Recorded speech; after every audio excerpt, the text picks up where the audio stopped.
We trying to get people come up in here before we actually get things going and stuff as well too. Because like I say, if I'm afraid that if I go and I try to tweet it out and I try to do something, you got just for a second, you leave, then it just loses connection. So like I say, I don't know exactly what's going on with the way these spaces are being run. We've been followed, we've been watched. No matter what we do, for whatever reason, they don't want us to talk about the alphabet boys. They don't want us to talk about the FBI. They don't want to hear about this actual because we're going to touch up on the actual allegations that's been made against them in terms of paying people to go ahead and commit violent acts in the 2020 George Floyd protests and blaming it on the actual protesters as well too. So I just want a few more people to actually filter in so we can go ahead and get started on that. But a lot of damaging, and of course, let's be honest, man. It's not like this will be a surprise anyways, because it's a long, detailed history of the FBI, the CIA, all of them conspiring against, black movements, undermining them, trying to destroy them. So I know a lot of people think, well, that happened in the 1960s and the 50s. That happens now as well too. So nothing surprising whatsoever about that. See Ray up in it. DJ, see if you go ahead and make Ray a co-host.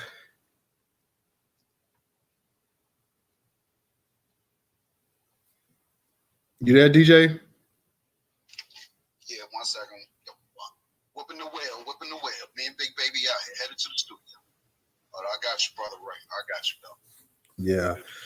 So trying to bring you up. Yeah, that's why I was saying in the text message.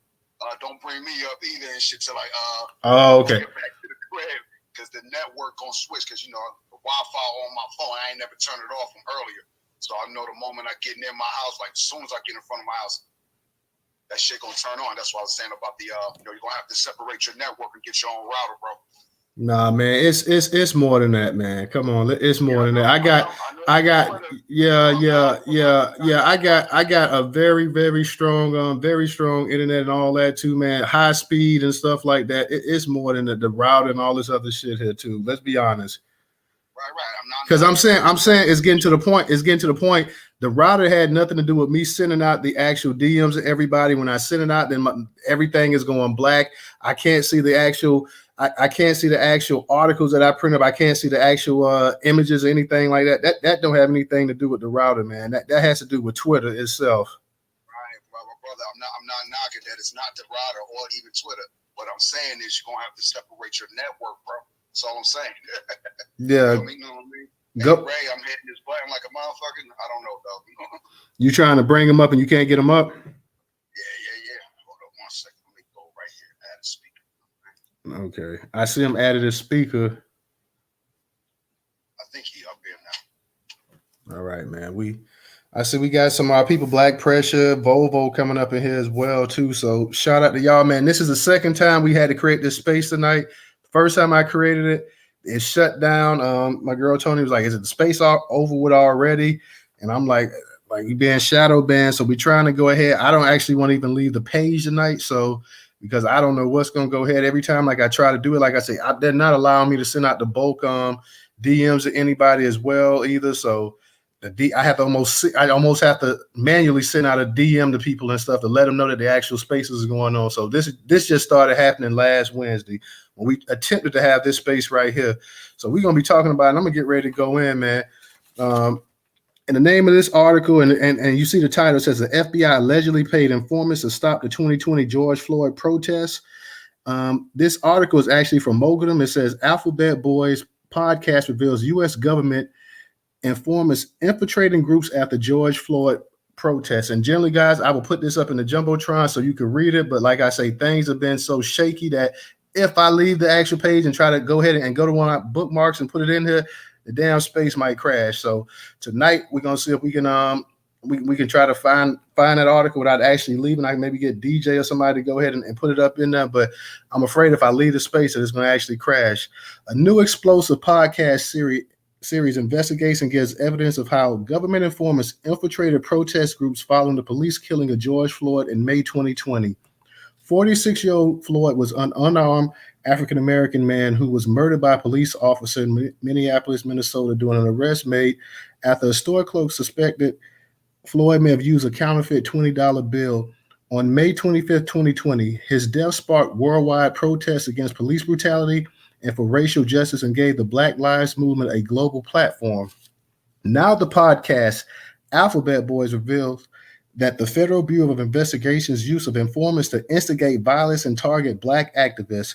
The podcast was created by award-winning investigative journalist Trevor Aronson, contributing writer for The Intercept. He is also the author of the book, The Terror Factory, Inside the FBI's Manufactured War on Terrorism.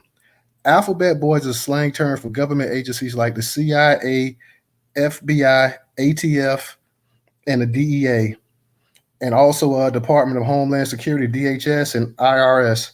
The podcast focuses on protests in Denver in the summer of 2020. What's significant about the show is first behind the scenes look of how the FBI infiltrated and investigated racial justice groups and the racial justice movement of the summer of 2020. Harrison told Democracy Now! The FBI in Denver hired a convicted felon to infiltrate these groups. The informant ended up becoming one of the leaders of the movement. In the position, the informant began accusing the real leaders of the movement of being government informants and also tried to instigate violence with the FBI's approval and pin it on the movement, Harrison pointed out. He adds, these type of tactics are used far more against left-wing groups and left-wing political activists than it is against white-wing groups. The podcast, which is produced through Western Sound and iHeart's podcast, uncovers several incidents, including the FBI paying an informant at least $20,000 to infiltrate and spy on activist groups in Denver, Colorado. The informant also encouraged activists to purchase guns to commit violence. The podcast debuted on February 7th, and this is a 10-episode documentary podcast series. It will post new episodes through April 4th. Season 1 of the podcast draws from hours of secret FBI undercover recordings and reveals that the FBI recruited a violent felon with a sexual assault conviction and paid him tens of thousands of dollars during the summer of 2020 to pose as a racial justice activist. When concerned that his cover might be blown, the FBI informant accused leaders of the racial justice movement in Denver of being police cooperators, a controversial tactic known as snitch jacketing that was employed to devastating effect during the FBI's COINTEL investigations of Black political groups in the 1960s, iHeart reported. The podcast features access to never-before-heard FBI undercover recordings and interviews with activists who were targets of the federal probe. The first season of the Alphabet Boys addresses an important question. How did the FBI respond to racial justice protests during the summer of 2020? Aronson said, we answer that question through the FBI's internal records and uncover recordings revealing that federal agents viewed these activists as anti-government extremists and tried to set them up in violent crimes using an informant with a long history of violence and deception. So once again, you had the United States government. We talk about COINTEL back in the actual 1960s. Shout out to you, Diane. How you doing tonight, sister, over there on YouTube? Things ain't changed. They were doing it back in the 60s. They was doing it before then, and they still doing it now. Now, people out here protesting peacefully, they consider them as anti-government. They went ahead, they got a convicted felon who had a violent history, and they put him and they propped him up as one of the leaders. They paid him, and as soon as people started catching on to this cat here, he started snitching, and he started talking about that the actual people, the real leaders, people doing work, were the actual enemies of this, that they were actually the ones that was selling out. So the FBI, Federal Bureau of Investigation, the federal law enforcement, the federal cops went ahead and they did everything they could to undermine. And that's what a lot of people were saying. When you had all these people up here blaming Black people for going out and doing this and doing violent acts and stuff like that, Black people were saying, well, hold on. We're not doing all of this stuff out here that people are saying. You had a lot of white folks that were sitting up here blowing things up, trashing things, committing all kind of violent acts. You also had Black people that wasn't even a part of anything sitting out here and doing the same thing like that, being paid to undermine what was going on. So shout out to these guys for actually doing this podcast. I did not know about that. Shout out to both of them because they constantly come up with the content. Did not know about that. So for everybody that's in the space, please make sure you check out the Alphabet Boys as well too.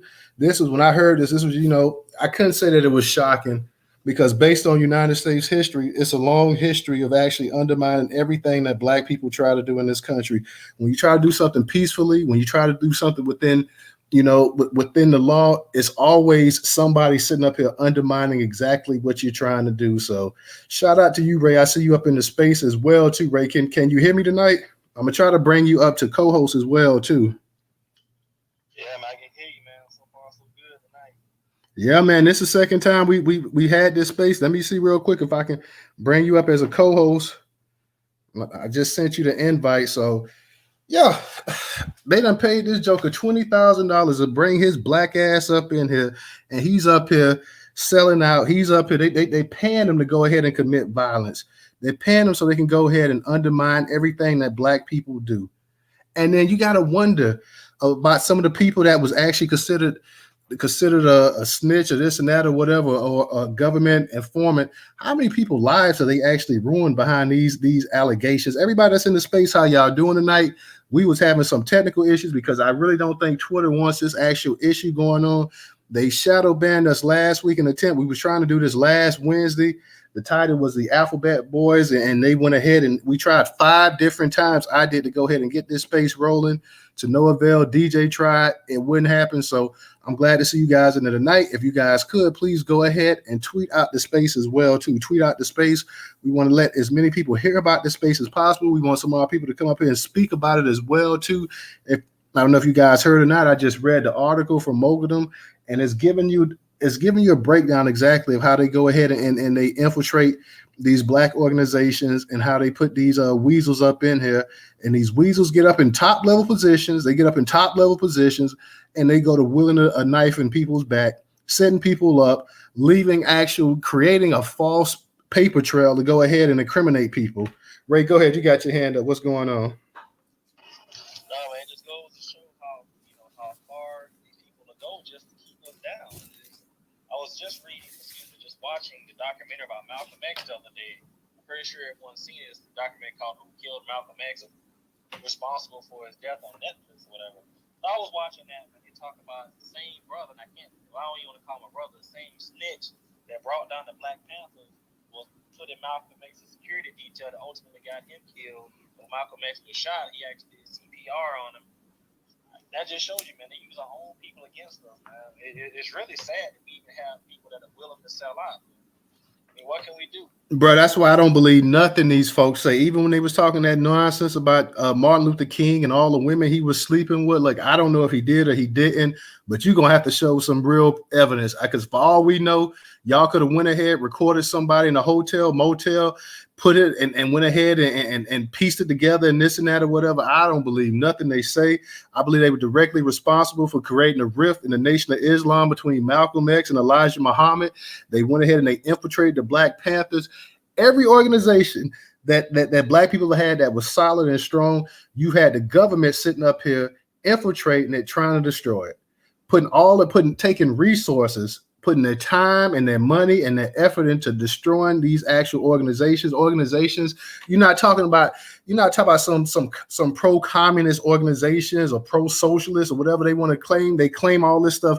That's simply for the fact of the matter that you have black people up here trying to do something, trying to bring a level of respect and decency and honor to black people, that they have an issue with it. So I don't believe anything they say about any of the leaders. People can say what they want to. I don't believe anything. I know for a fact that they were sending letters and stuff like that to the Nation of Islam, and you had FBI informants sending this stuff, creating more division and everything else. And that's not to say that the nation may not have had its issues with each other in there, with people in there, but they helped to create that rift. And they continue to do that. So you can't really ever doubt the actual FBI, the CIA, all of them, the Alphabet Boys. And when they say Alphabet Boys, they're talking about the FBI, they're talking about the DEA, the DHS, the IRS, they're talking about the CIA, ATF. All of them are Alphabet Boys. All of them are in it together. None of them can be trusted. They take taxpayer money. They take the taxpayer money that everybody in here has, and they go ahead and they secretly plot how they can destroy actually black Americans. So at this point in time, like I say, there's nothing they can say. There's nothing they can say. There's nothing you can tell me about any black civil rights person or black leader that I'm going to believe it comes out of the mouth of the FBI. I would have to actually see actual proof because all I know, it could be doctored, it could be this, it could be that. I don't take any account what the witnesses say either. The witnesses could be bought and paid. You saw that with Abernathy, who was with Martin Luther King and Bayard Rustin. DJ, I'm gonna go ahead and drop you. Say drop you. You saw that what these guys said for the moment. The moment these Negroes got a chance to go ahead in the 1980s and stuff like that and make a buck selling a book or whatever, doing their little autobiography, they quick to drag any and everybody down. So a lot of these people that claim that they were actually down for the actual movement, these people are willing knives in the back of their own folks. So you can't take anything these people say. You got to take it with a grain of salt. You don't. Yeah, you can't believe anything they say, man. It's crazy. They sitting up here, like I said, and they just going back and forth. This dude was paid $20,000. He was paid $20,000. Let's go back. Let me go back in this article real quick. It says a podcast which is produced through Western Sound and iHeart podcast uncovers several incidents, including the FBI paying an informant at least $20,000 to infiltrate and spy on activist groups in Denver, Colorado. The informant also encouraged activists to purchase guns and commit violence. So a lot of times when you hear these Negroes sitting up here and they on these media platforms up here and they talking about committing violence and they talking about how we should burn this down and we should do this and do that, you got to kind of look at these people sideways as way too, because for one, we know that black people can't go out there and you can't have a group of black people sitting up here talking about they're going to commit violence and this and that or whatever at a lot of these protests and stuff like that, because you're ensuring that a bunch of people are going to get hurt. So they want to see people get hurt. They want to see people get arrested. And they want to go ahead and undermine it and say that the actual organization, that's how we had with the Black Panthers movement. The Black Panthers movement was feeding people lunch and doing security, keeping drugs out of the neighborhood. All of a sudden, now America's twisted it where the Black Panthers was as bad as the neo-Nazis and the skinheads and this and that. And the Black Panthers was racist, even though the Black Panthers did business with a lot of white folks. You had Jane Fonda, who was a mega Hollywood actress at one time, used to go ahead and actually financially support the Black Panthers. But then you start hearing all of this stuff about people sitting up here because the Black Panthers went into that what they go at it, and it was in California, and they messed around and they went to that what was they having a meeting out there at one of the capitals or something. They went out there and they had their guns and stuff like that. Now all the white folks that was about the Second Amendment and having guns and this and that, they about that Second Amendment as long as they can have the guns. But when you start seeing a bunch of armed Negro, a bunch of black men with guns and stuff like that, then we got to go ahead and we got to put some gun restriction laws into place, because hey, we believe in that Second Amendment for us to go ahead and bear arms. We believe in it, but as long as them niggas ain't got guns. When them niggas got guns, then it's an issue. As long as these red-blooded American men can walk around with their guns and everything else, everything is fab. But when you start having a bunch of black men walking around that's carrying their arms and they know exactly their rights on the street, that you just can't come up here and start checking their cars and everything like that without a warrant, and you just can't treat them like boys and just mistreat them, then it's an issue. So that's where we at right now, man. And like I say, shout out. I did not know about this podcast. I haven't listened to it, but I'm definitely got to check it out. I suggest that everybody else checks it out as well, too, man. This is very interesting, but it's not surprising. There's also another article on Newstoter that I have not got a chance to.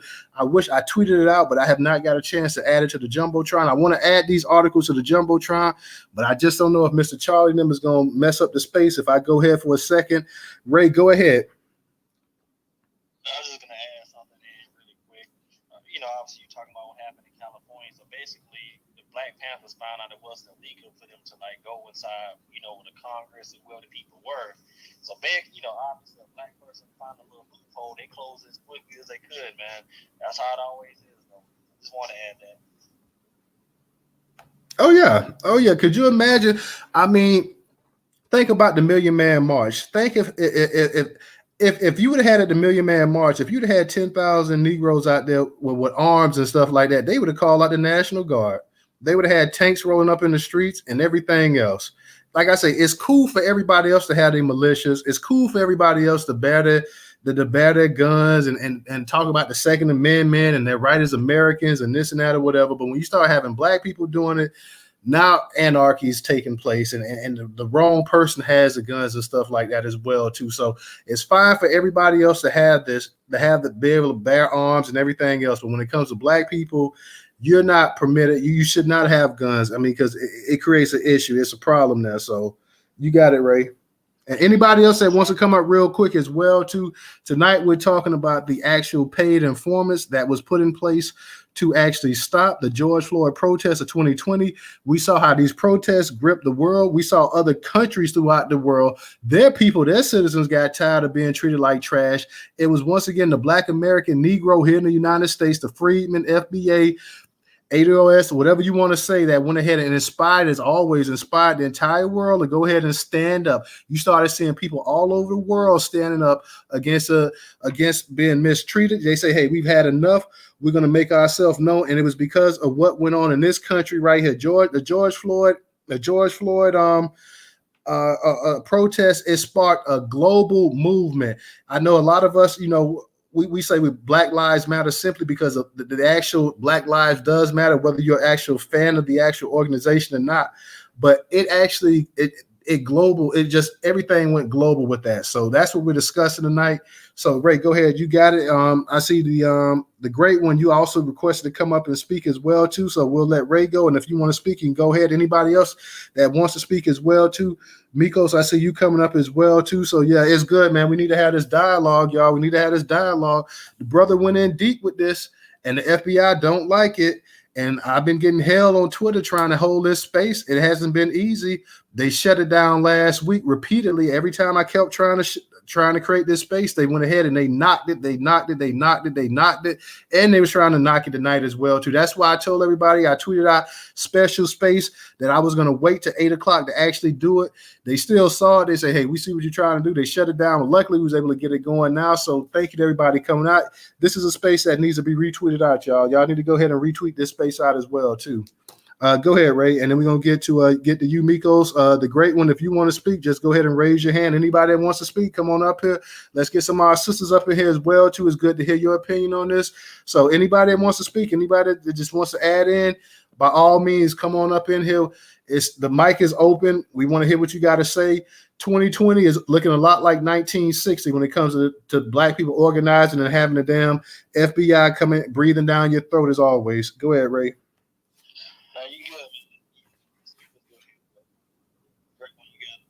Okay, Mikos, go ahead and unmute your mic. How you doing tonight? I'm doing okay, my brother. Thanks for having me. I just wanted to touch on the BLM movement before we veered off too far.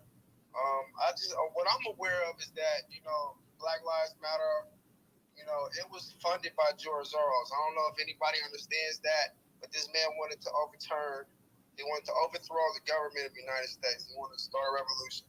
So this is what I'm understanding. Please correct me if I'm wrong. He used black people's issues. He used the backs of our black people to start this movement. That's why you had these people all over the United States protesting about this because, it was like, well, we got something here.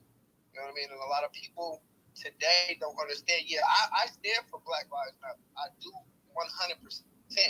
But when it comes down to that politic part about it, when you talk about BLM, it's been infiltrated with a whole bunch of, a whole bunch of people who really don't have the best interests of Black Americans, to be honest with you. So I just wanted to throw that out there. I'm kind of conscious and woke what's going on. I keep my mouth shut, but that BLM, I'm all for it. But it's just like it's a whole nother agenda that really have much to do with Black American. And I'm going to leave it at that. Thank you for letting me speak. No problem. And I agree with you on what you're saying about the actual, and George Soros, he funded a lot of groups. So I don't disagree with you on that. But I will say this right here, the George Floyd movement, the George Floyd protests, they had to attach a group to it, and they did that with Black Lives Matter, but that was bigger than Black Lives Matter. And the slogan is a great slogan. Like I say, whether you like the organization or not, I'm not a supporter of the organization, but Black lives do matter. So when they came out with that, it hit a chord with all of us. Now you're right. George Soros has funded so many different groups and things of that nature as well too. But the actual killing of George Floyd and the actual protest that actually took place afterwards, that to me is bigger than Black Lives Matter. You know, the actual organization itself. Just the way I see it, like that's bigger. You know, that, like I say, that went globally. Throughout the world where you don't even have Black Lives Matter, you, like I say, that really was a domino effect that just went rippling around the entire world.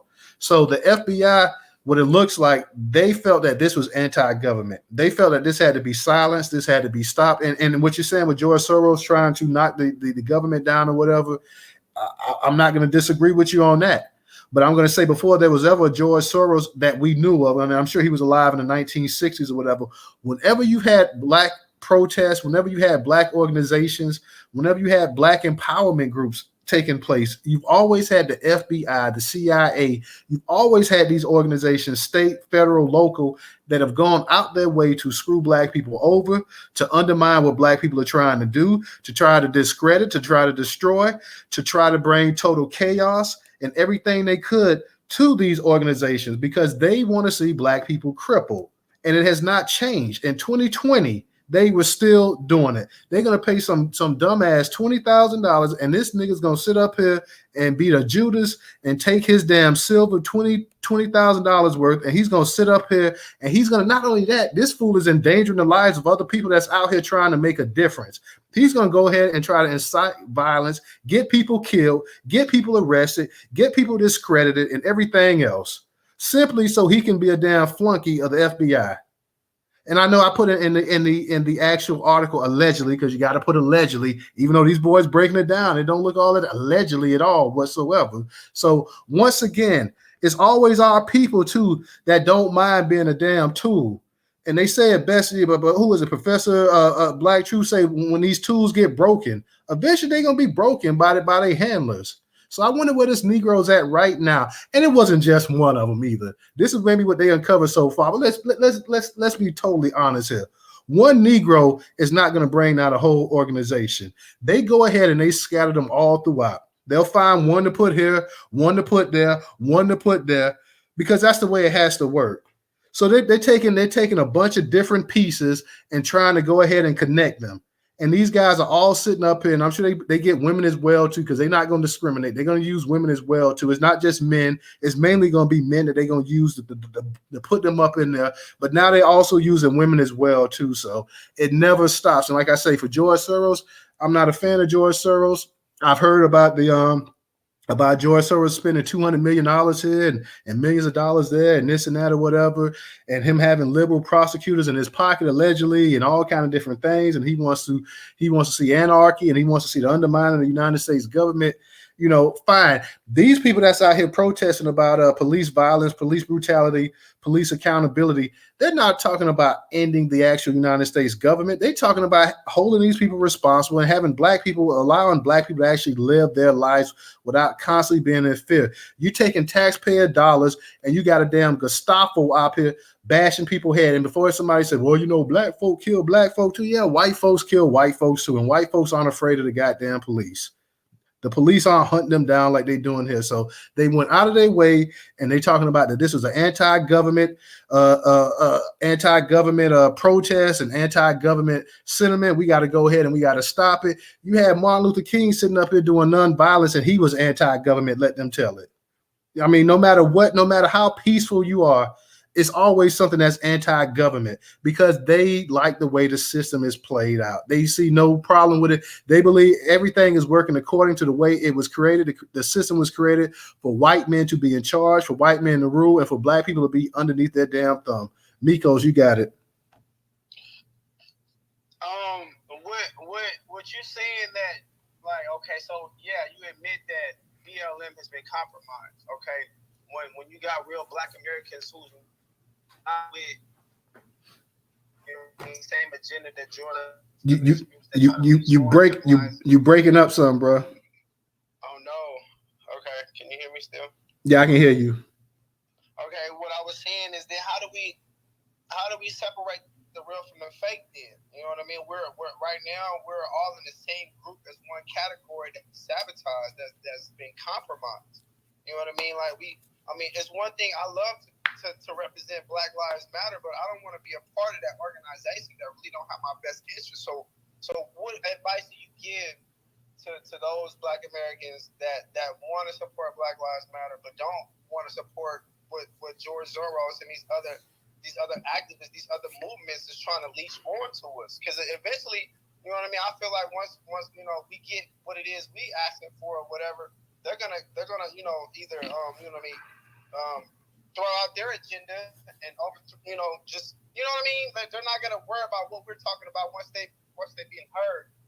So I don't know if I'm saying this right, but I just feel like BLM is compromised.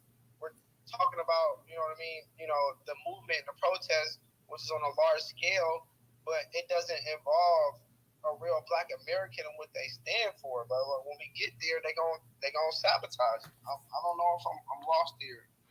Well, I mean, I get what you're saying too, and like I say, I don't equate everything that went down with the protests as being BLM. I mean, with anything they have to tie a name to something like that. So they tied the name Black Lives Matter. But if you look at it in the past couple of years, Black Lives Matter, the actual clout that a lot of them had is kind of falling back on the wayside. Whether you got people talking about money's being spent the wrong way, misappropriated, and you have like you saying, a lot of the actual victims that died, that they protested and stuff, like Mike Brown's family and other families, like, hey, y'all propping our dead family members' pictures up here, but yet, y'all got 60, 70, 80, 90 million dollars allegedly in your hands, and y'all not giving us anything. And you use the deaths of our loved ones to go ahead and to really as a marketing tool. So I agree with you on that. The only thing I can say, Mikos, is that,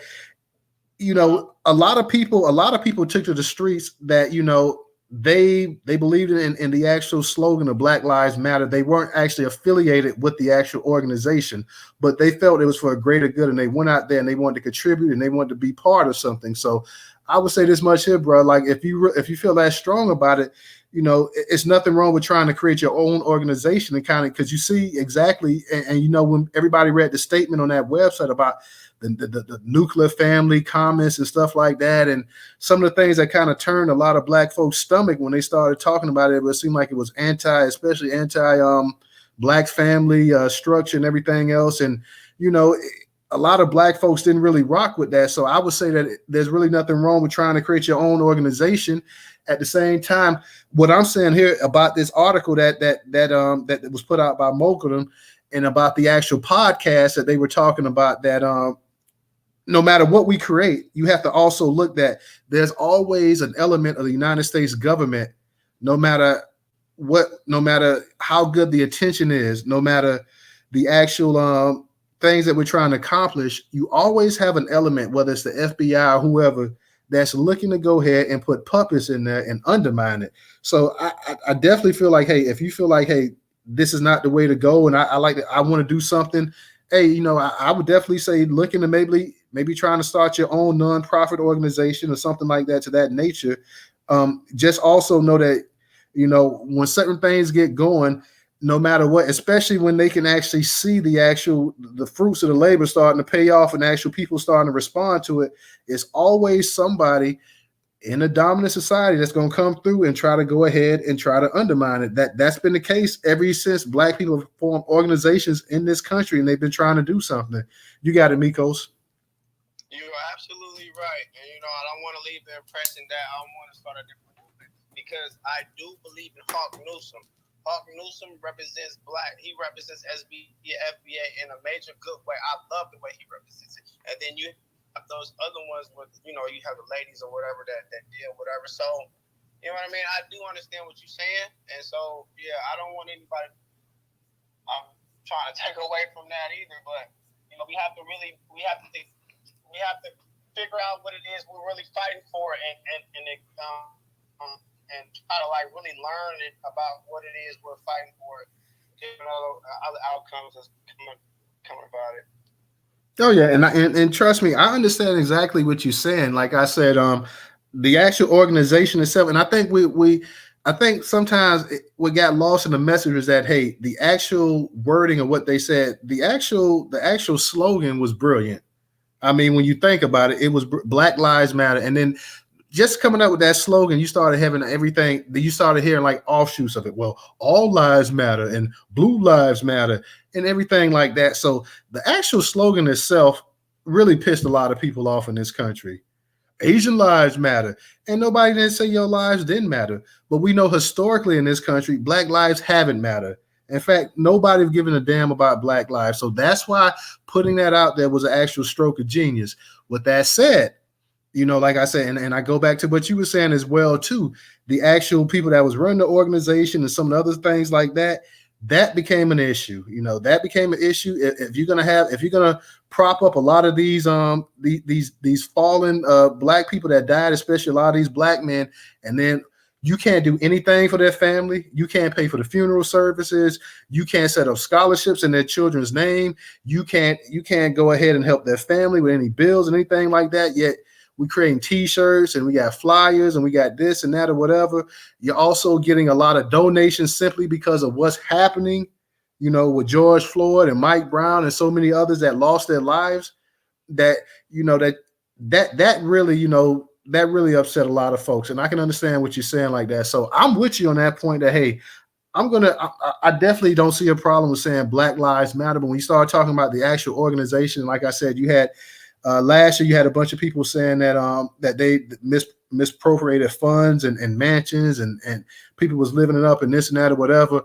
I don't know what the actual accountant looks like or whatever, but you had a lot of people upset because you had a few of those.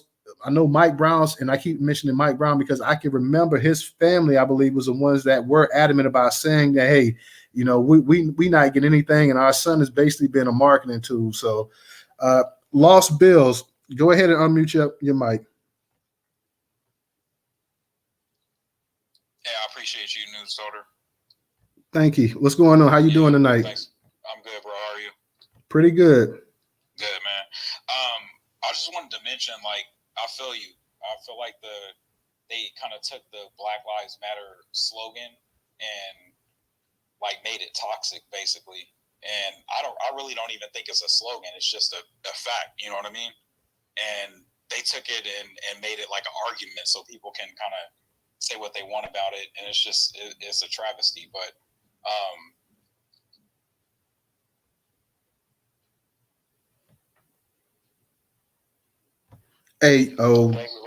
yeah, I think he was just about to start in the cook. Lost Bills, if you can hear us, come back up into space and we'll go ahead and we'll let you definitely get it in because he was just for a second, I was like, okay, is a space? Because like I said, these spaces, especially trying to get this topic here going, I have been met with quite a bit of resistance. So, Lost Bills, if you can come back up here, we'll let you. Looks like he's trying to come back up here, so we'll go ahead and let him finish.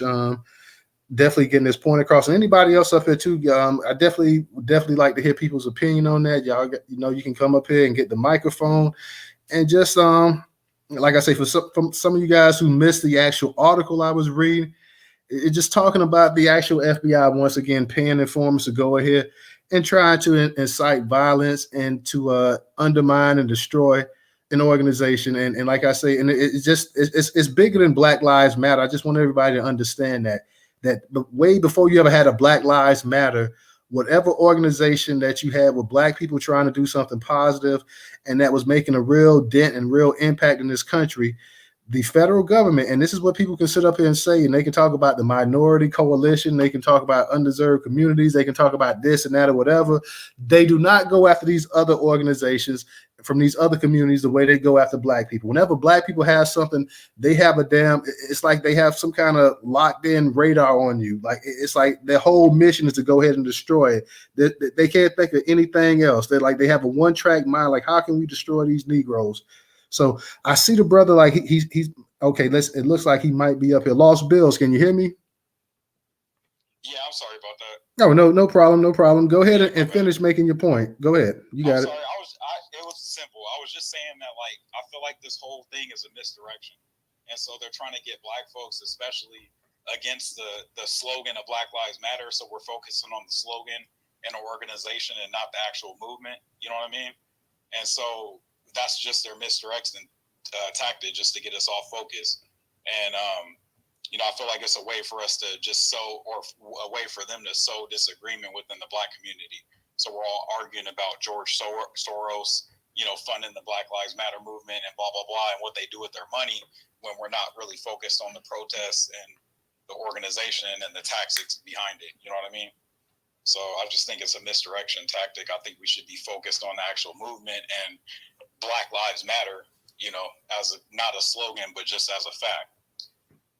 Absolutely, absolutely. And like I say, and that's the point that I've been trying to make since this space has been open, is that, hey, and like I say, set aside your actual feelings for Black Lives Matter, because like I say, Black Lives Matter, whether you support it or not, the actual and by slogan I mean the actual title, the Black Lives Matter, is powerful. The actual just saying that Black Lives Matter, because that is a powerful thing. That's almost like like Black Power. It was powerful when it first started, you know what I mean? But it's like they turned it into the same thing as saying Democrats. You know what I mean? Democrats are, as soon as you say that word, it's evil, especially in the Black community for the most part. But at least they're trying to make it that way. And I feel like Black Lives Matter is the same thing, It's just like, as soon as you mention that, you can't even say anything else. Somebody's like, oh, shit, you about to protest violence and burning down shit, stealing money. Like, that's not what it's about. And see, and that's the thing too, Amigos, I'm going to get right there. And that's what I'm talking about too. Just from the article I read, like, you have to start wondering, because not only that, you had white people out there on the street that was doing violent acts and stuff like that too. You had a bunch of white folks sitting up here burning things, blowing things up and everything else.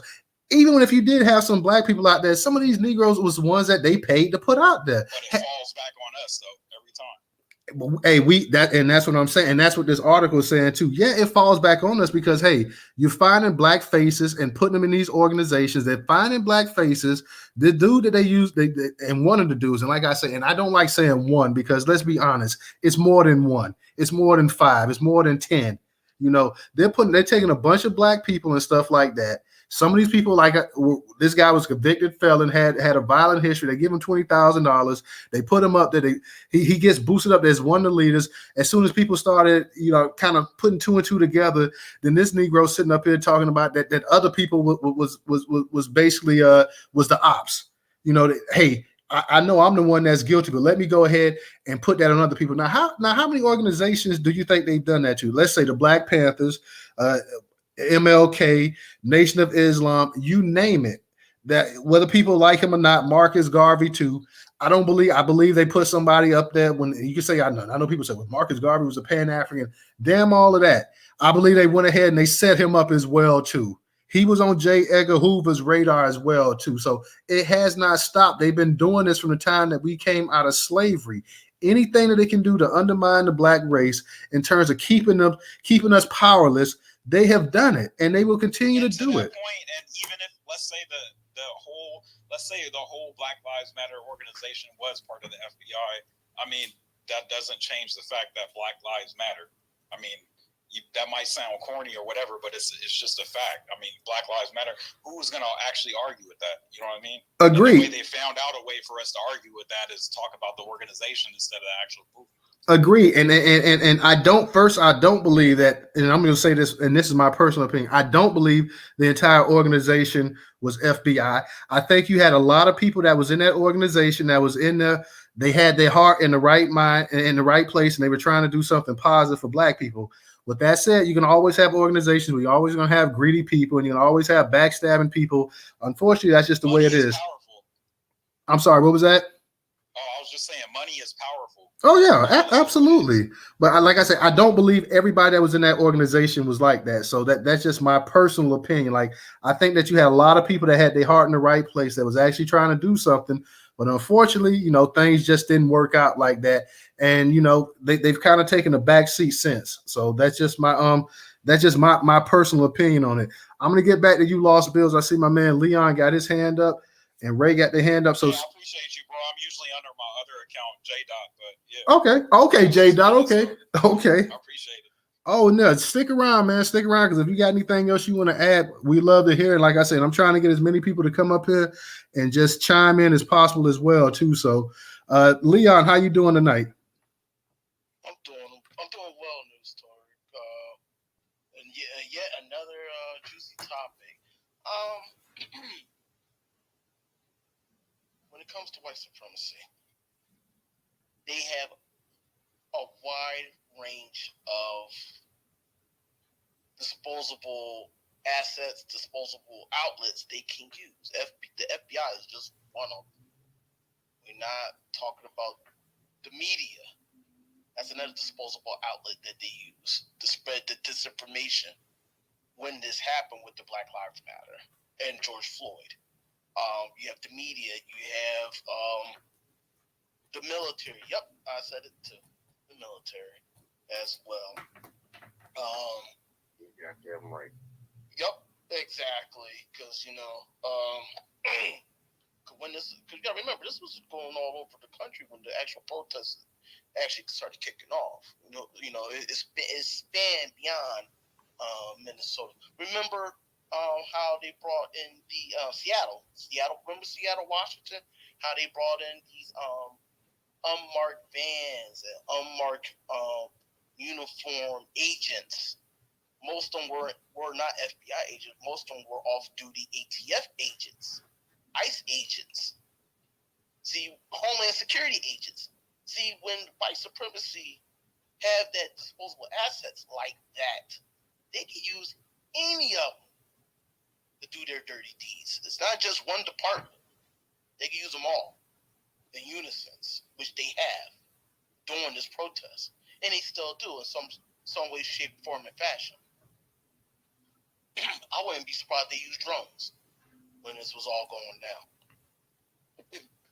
Also, you have these paid provocateurs that were in there. Remember how, like, a lot of those places, they had pallets of bricks there so you could throw. You had some provocateurs that were throwing bricks.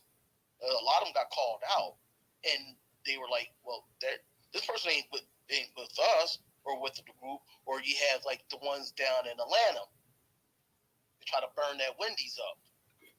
And thank God that the people in the media, in the protests, caught them. And come to find out, these people work some way, shape, or form was working with the government. Whether they were working in D.C. or they were working with somebody like a congressman or a senator affiliated with them, they were there too. See, like I said, white supremacy, they have a wide range of disposable assets. They could use anybody, anything. Not laying there. Hey, and I'm in total agreement with you there too, Leon. Just putting certain things in actual places so they can be used and stuff like that. Like you say, all these bricks and everything else. And like I say, and you talked about blowing up the Wendy's. Like I said, there were a lot of things. There were white folks caught on tape doing things. Okay, and for whatever reason, it gets stuck on everybody else. It gets stuck on the black folks. So I'm in total agreement with you out there. And then, like I say, then you do have the black folks. They can find black folks, and some of them, they get straight out of jail. They go ahead and they say, we're going to cut your sentence. We're going to do this. We're going to do that. We're going to knock this off your record, and we're going to pay you. Just go ahead and find a little bit of information for us. And say, okay, well, yeah, we just need a little bit of information. Go in there. You don't have to do anything serious. Just eavesdrop a little bit. They come back, they eavesdrop. They tell them, okay, this is what's going on. Like, okay, we need a little bit more from you right here. Well, I can't know if you really want that. If you really want that, if you want that expunged off your record, if you want that, if you want to get the parole done and this and that or whatever, we're gonna go ahead and we'll go ahead and do that. And they constantly got they hooks in them, and they got them. They got them like that. They done gave them the money. They're gonna knock something off of their record, and they're all in. I call that the Willie O'Neal syndrome. Yes, sir. Anybody don't know who Willie O'Neal is? Go watch. What was that? The Black Messiah. Judas and the Black Messiah. Yeah, great movie. Thank you. Great movie. The great one. I see you got your hand up. What's up? Go ahead and unmute your mic. I was just listening to my brother. This you done? Yeah, cooking. He's cooking, dude. Dude, you cooking? I'm on. Whoa. Don, what happened to your other account? No, this is my account. Cause this your regular account? Yeah, the regular. I just changed my name. Oh, okay. Yeah, it's still the Don. You know what I mean? I just had to change it up for a second because one of my homeboys died. Oh, okay. I'm sorry to hear that, Don, because I don't see you following me, so I thought you was a new person up in the. Wait, hold on now. Yeah. No, I follow you. Hold on, I follow you.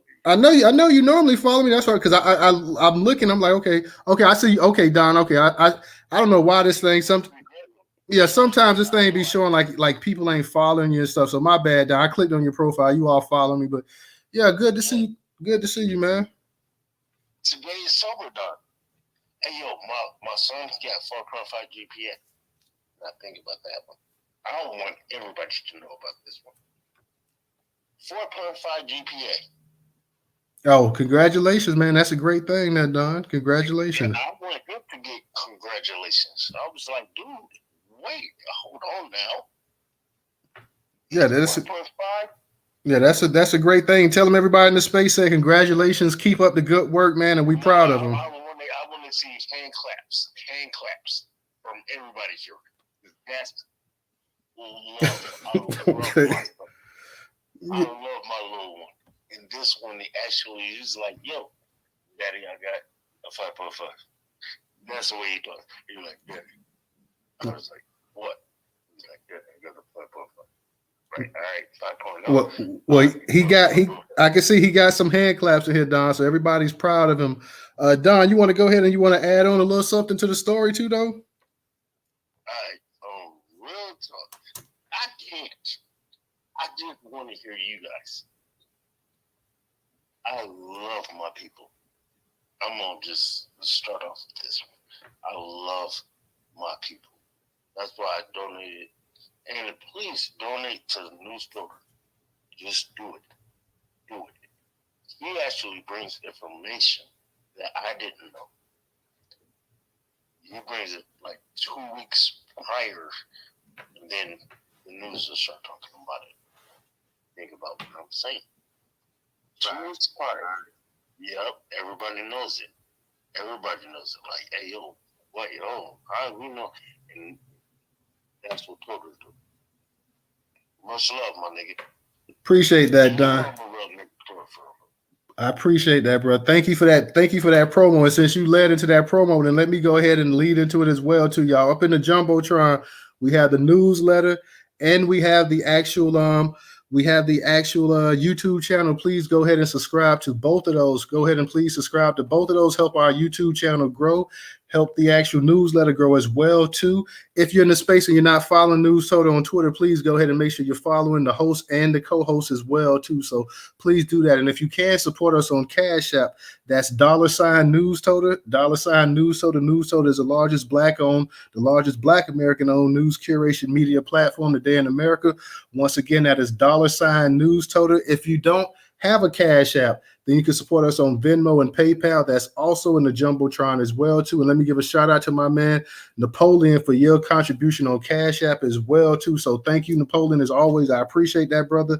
And I appreciate my man, Don, giving me that shout out and support Newstoter as always, too, as well. We got my girl, Dana, up in the actual Twitter space as well, too. If you guys make sure you follow Dana on the real Dana on YouTube as well, too. You can always catch Dana. She's always on YouTube daily. You'll see her with Judge Joe Brown, and she'll be having her own topics as well too. And you may see her holding Twitter spaces as well too. So make sure you guys support Dana as well too. A good sister who has a great YouTube channel as well too. So I got my man Ray up here. DJ, I see you done came up in the co-host spot as well too. So y'all please, and if y'all got anything that you want to add to the topic tonight, I see my girl Rira up there. I know a bunch of y'all, No Taxation. I see Black Majority, The Company, Black Idaho. Any of y'all that want to come up and speak, by all means, y'all come on up here and speak. We would love to hear it. We had to put this topic out here. We was trying to put it out here last week, and the powers that be would not let us put it out. So thank God we was able to get it out tonight. I'm glad that y'all in there. Make sure y'all retweet this space out as well too. So for any of the family that don't get a chance to catch it tonight or whatever, they can always catch and listen to the recording. Y'all know we always record it in here as well too. So, and if you get out of here and you're having connection issues, and go over to YouTube and you can listen to us over there as well too. Shout out to my man Black Majority State as well too. Y'all make sure y'all catch us Twitter Spaces on Saturday as well too. So I see we got the company getting ready to come up here. Let's see if the company got something to add. Ray, real quick, go ahead. I know you got your hand up. I was just gonna add in, man. One thing that we don't have is a way to punish these snitches, like the William O'Neills, and the people, that seek to do our community, harm.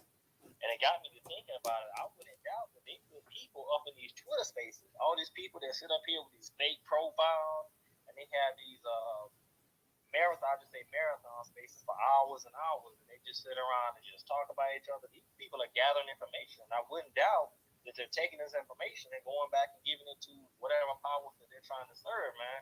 It's a really dirty game out here. I really wish we as black people had a way to punish these people that seek to do us harm. I'll land there. And what you just said is absolutely facts, Ray, because you can actually see the actual power, and people think that just on social media has no impact. But let's just take the Colorado farmer C.W. Mallory. We saw that we were I think we was the second or third space that actually did an interview with him and his family.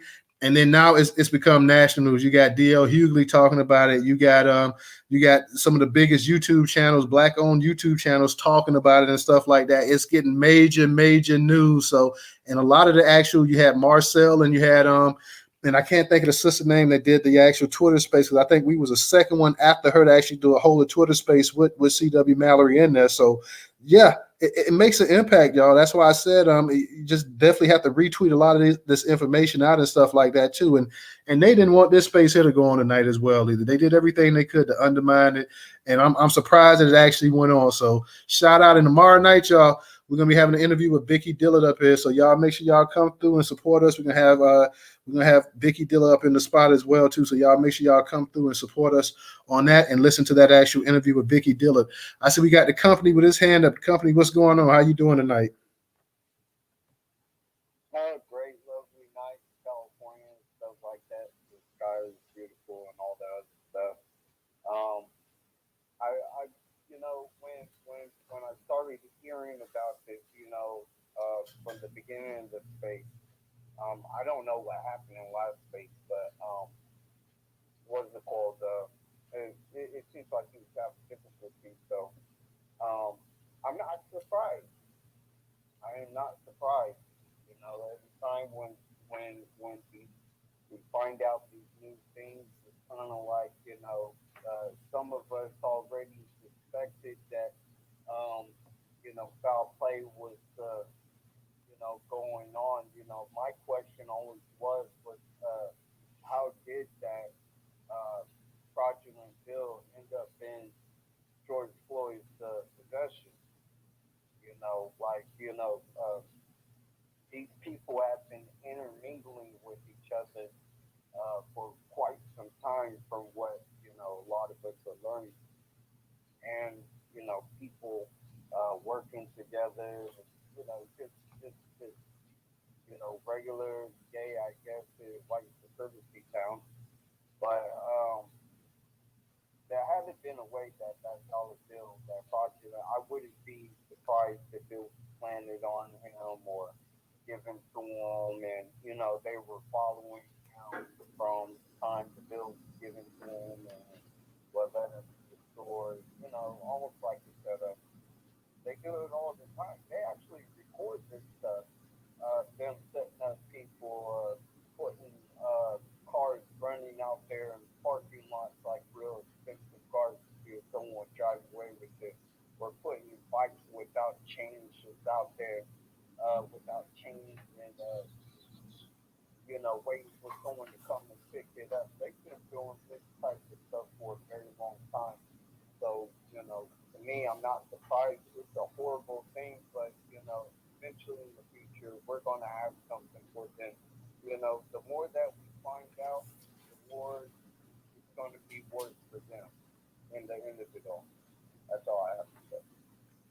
All right, thank you, company. I can't really speak on the actual counterfeit bill thing or whatever. Whether he had a counterfeit 20 or he had a counterfeit 100, his life didn't deserve to be taken away the way it was taken. So I don't really know, whether it was a real counterfeit bill or not. At this point, it doesn't even matter the way he died. The people that do a lot worse than what he did or he was alleged of doing, and still walking around here. So I mean, I think earlier today, my man Professor, he sent something out where I forgot what it was. He had somebody attacking somebody and they were taken alive. So there's a lot of things that go on, that people do criminal activity every single solitary day, and they're not murdered the way that George Floyd was murdered. So I mean, and you see exactly the way he was murdered, how that led to the actual protest here in America. And like I said, that stuff just went global. So what happened just really just you had people and all throughout the world that just start responding and stuff like that. They couldn't take it. They got tired of being oppressed, and they saw it. And a lot of the Black Americans actually gave the people the actual spirit to actually stand up for their rights. So I mean, there's nothing.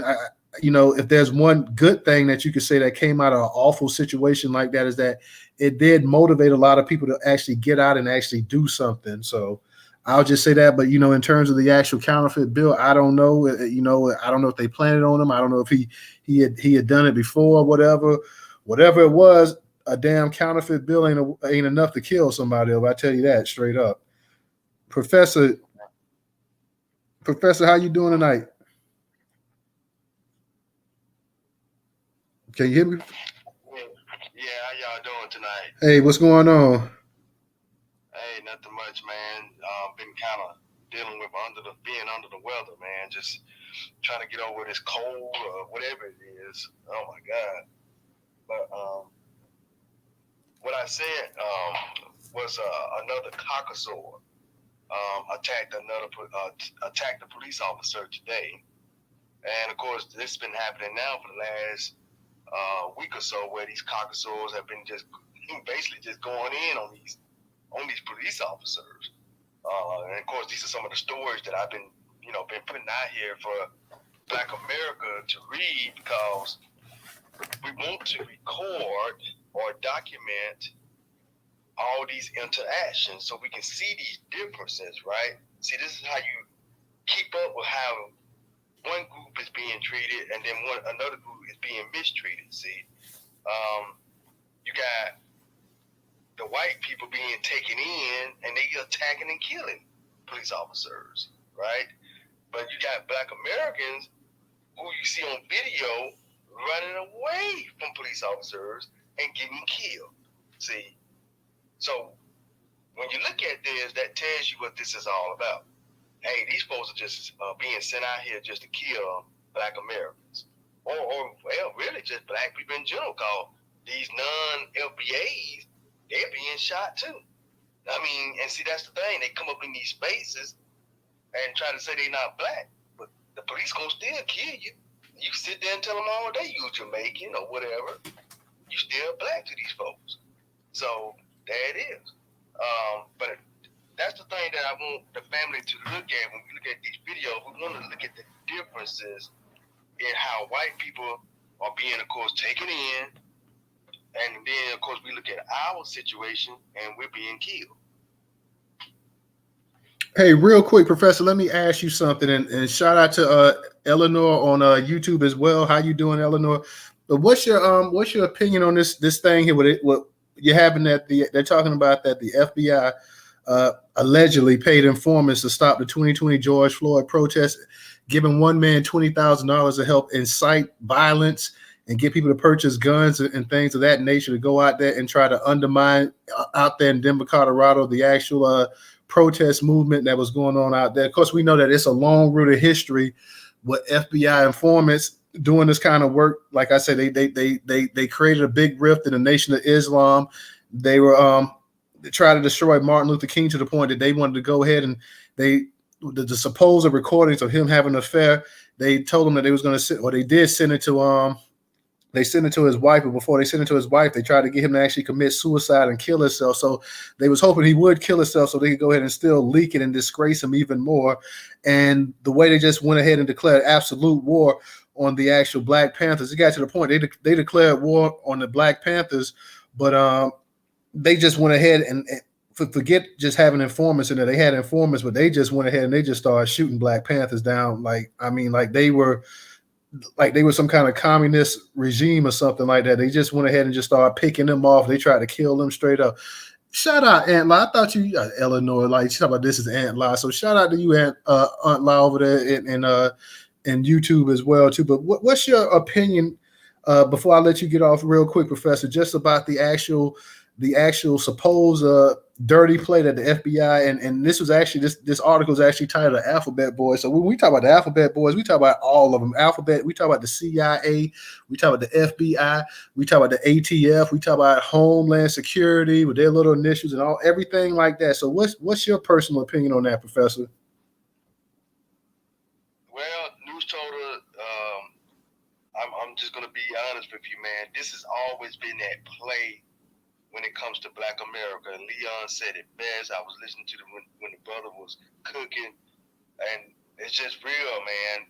Every time Black America has come together for unity or to fight against white supremacy, this is what comes into play. And J. Edgar Hoover was the mastermind years ago with the COINTEL, but they still are performing COINTEL even to this day.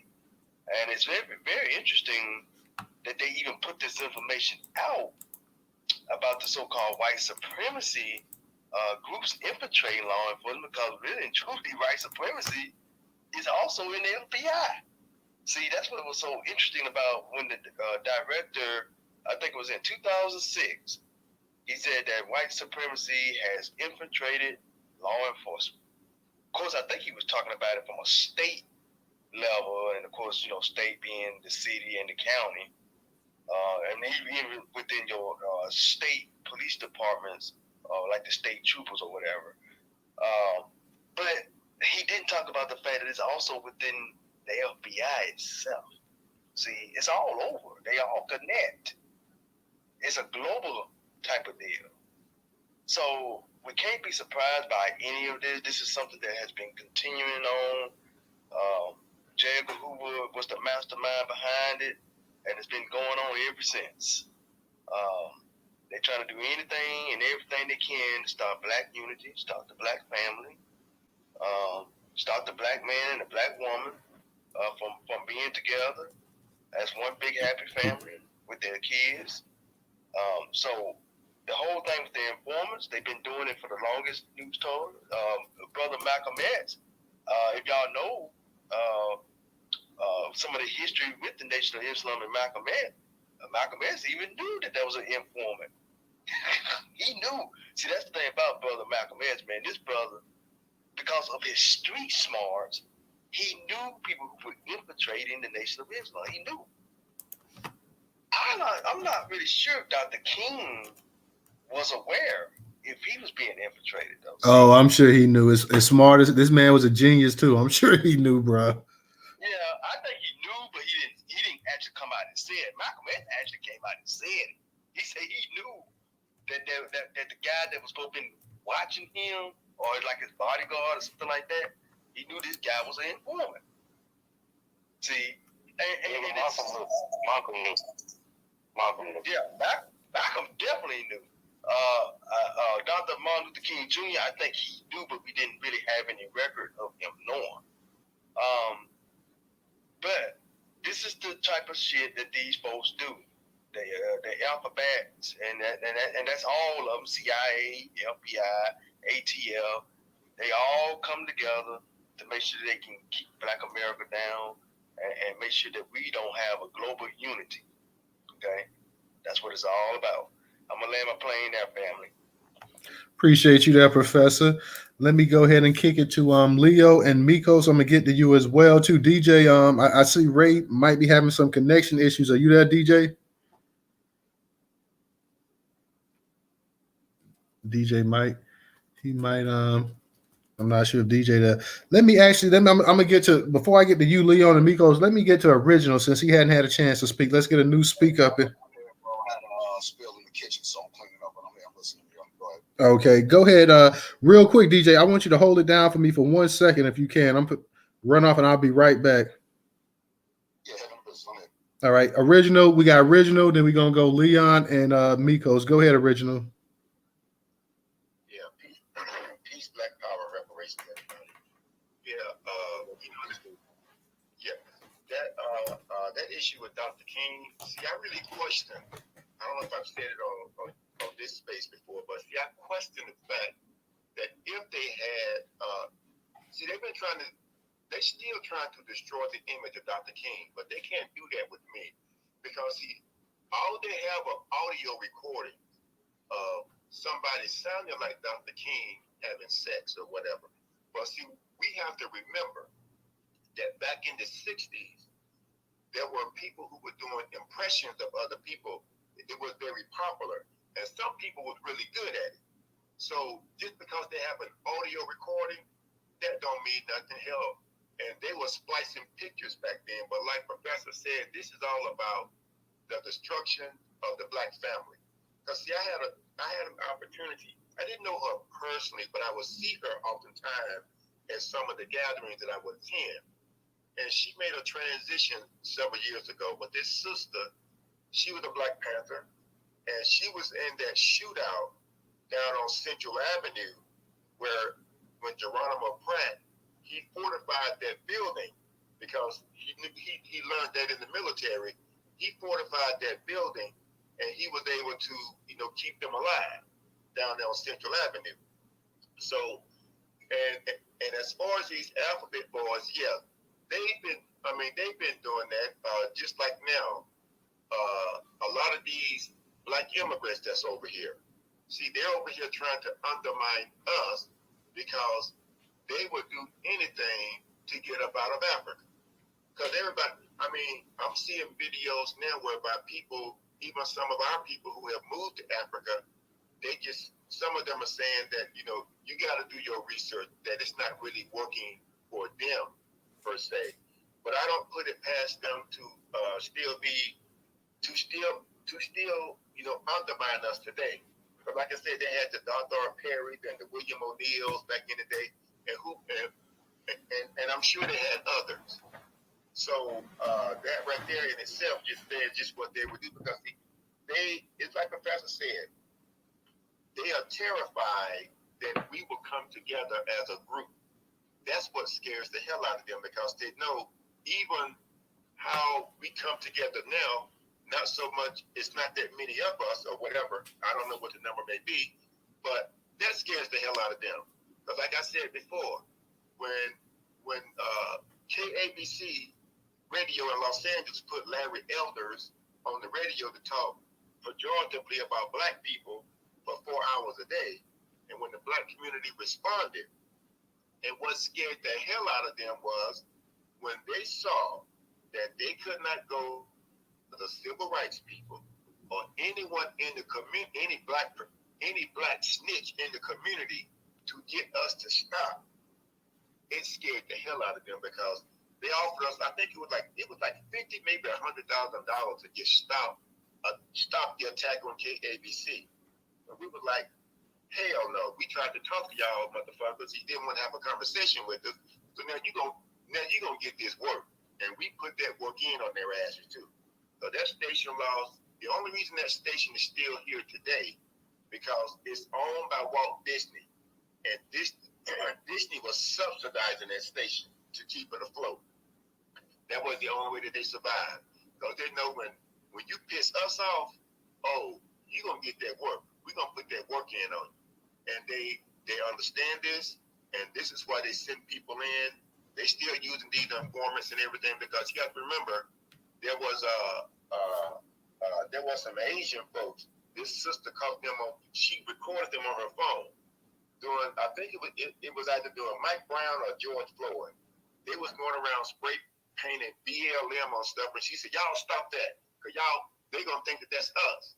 So it's like they come from all sides that's trying to undermine us because they know that if we stay down, it's gonna make it better for them. But once we begin to, organize, just like how people came together with the brother in Colorado, the black farmer, and I saw a video where his wife was saying, although the news media is not covering it, but she said it was social media that got the word out and got them the help that they needed.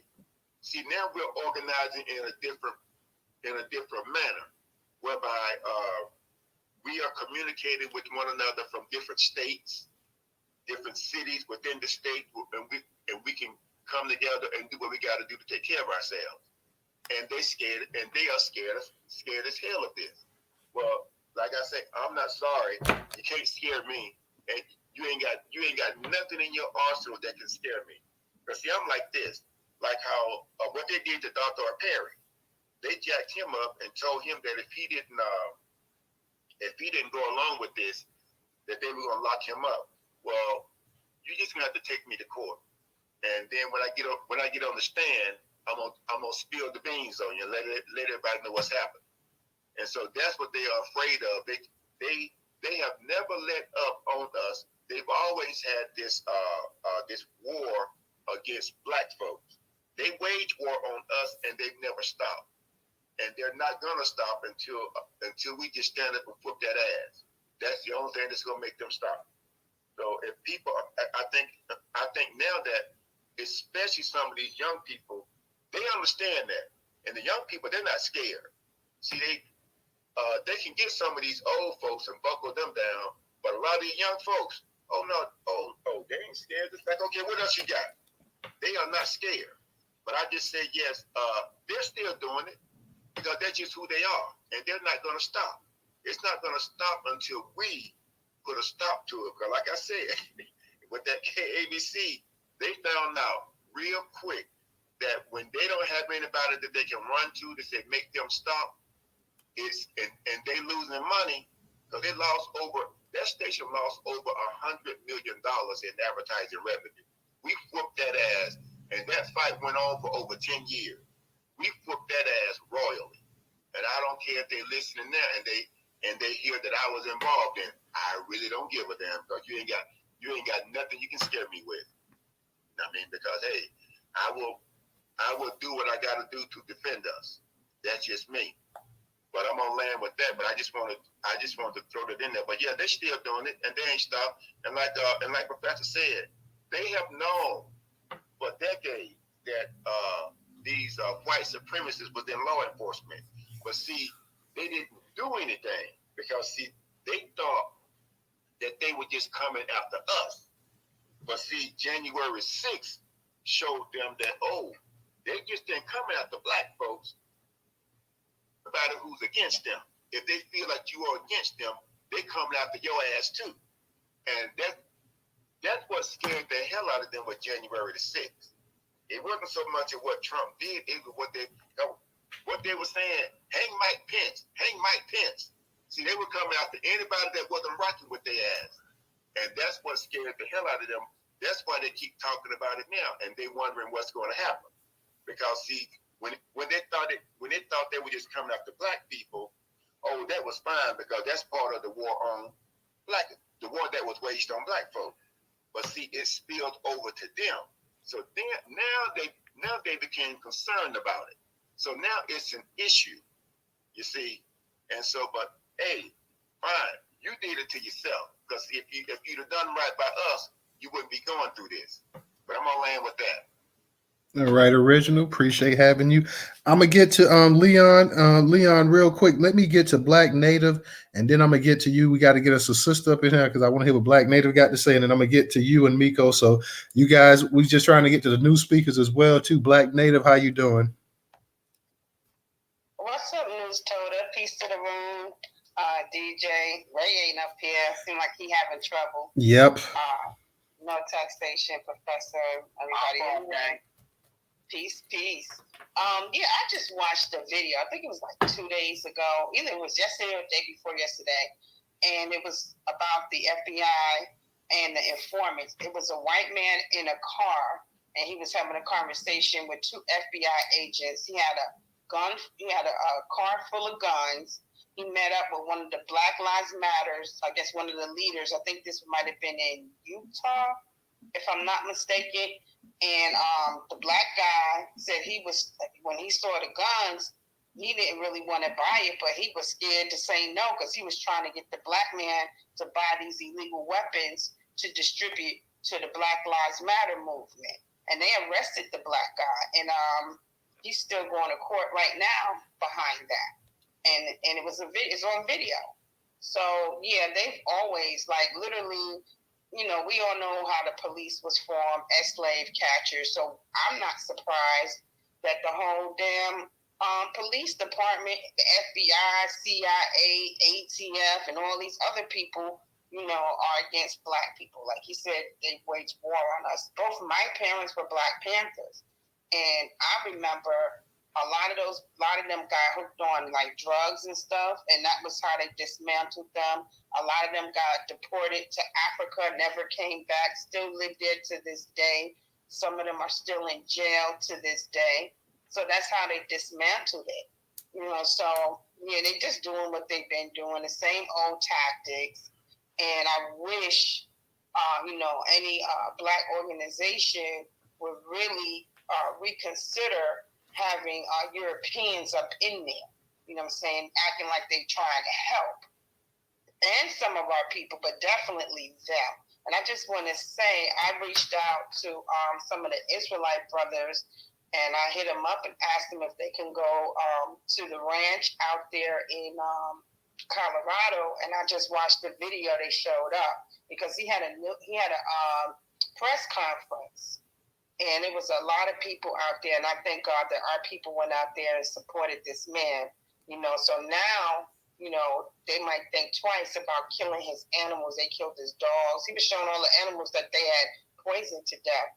And he got arrested because I think they said he was spying on his neighbors. He had a camera pointed at the neighbors, so they took his camera down, but the white neighbors still have a camera pointing on his property. So they're trying to say it's a land dispute. They're not trying to, label it as being racially motivated. That's the lie they're telling. So, I'm just glad that they went out there and supported him, and a lot of our people went out there. I think it was on February the 6th or something like that. But that's all I wanted to say in regards to how the FBI has been, pretty much always in our business, always watching, trying to sabotage us. And I remember watching The Godfather. And I remember a scene, I don't know if it was Godfather 1 or Godfather 2. And I believe J. Edgar Hoover, I think they had somebody playing him, and he was making a deal with the Italians on how to pollute the black community and flood it with drugs. So they were doing the same thing when they did with the Contra, when they was making deals over there in what was that, Nicaragua, to get selling crack in the community, heroin. So I mean, it's always been like law enforcement because we're not bringing the drugs over here and by ships and planes. Somebody is letting these drugs come on through our borders. So we hip to the game. And I'm just glad that now they're being exposed. But what is that going to do? Because they're going to continue to do it anyway. So I'll just land my plane. Thank you. Thank you, Black Native. Appreciate you, sister. Let's kick it to Leon, and we're going to get to you, Mikos. I know you had your hand up, so we're going to get to you too, bro. Go ahead, Leon. All right. I was just digging what Black Native was saying. Land dispute. When you have a land dispute, especially if it's one with Caucasoids with the brother, is always racially motivated. Let's just put that out there first and foremost. Anything that had to deal with us is always going to be racially motivated. I don't want to hear this politically incorrect or politically correct. Oh, it's not.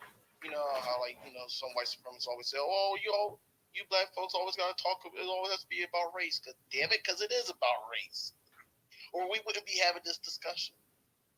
But yeah, like we were saying about white supremacy, you got to realize now, like the way some of these white supremacists are, you got them in the medical field. They're your nurses. They're your doctors. You got them in education. They're your teachers, your principals. Hell, I work for the government. They're steadily in my damn office as workers, as supervisors. So you know what I mean? I see it all the time. I know how to deal with it though, but I see it all the time though. I'm just trying to point that out to everybody. You know, they're everywhere. They're everywhere. They're in the judicial. Look at all those judges. The one with the Kyle Rittenhouse one, that judge. He's a fucking white supremacist. You can't tell me he's not. The way he coddled him.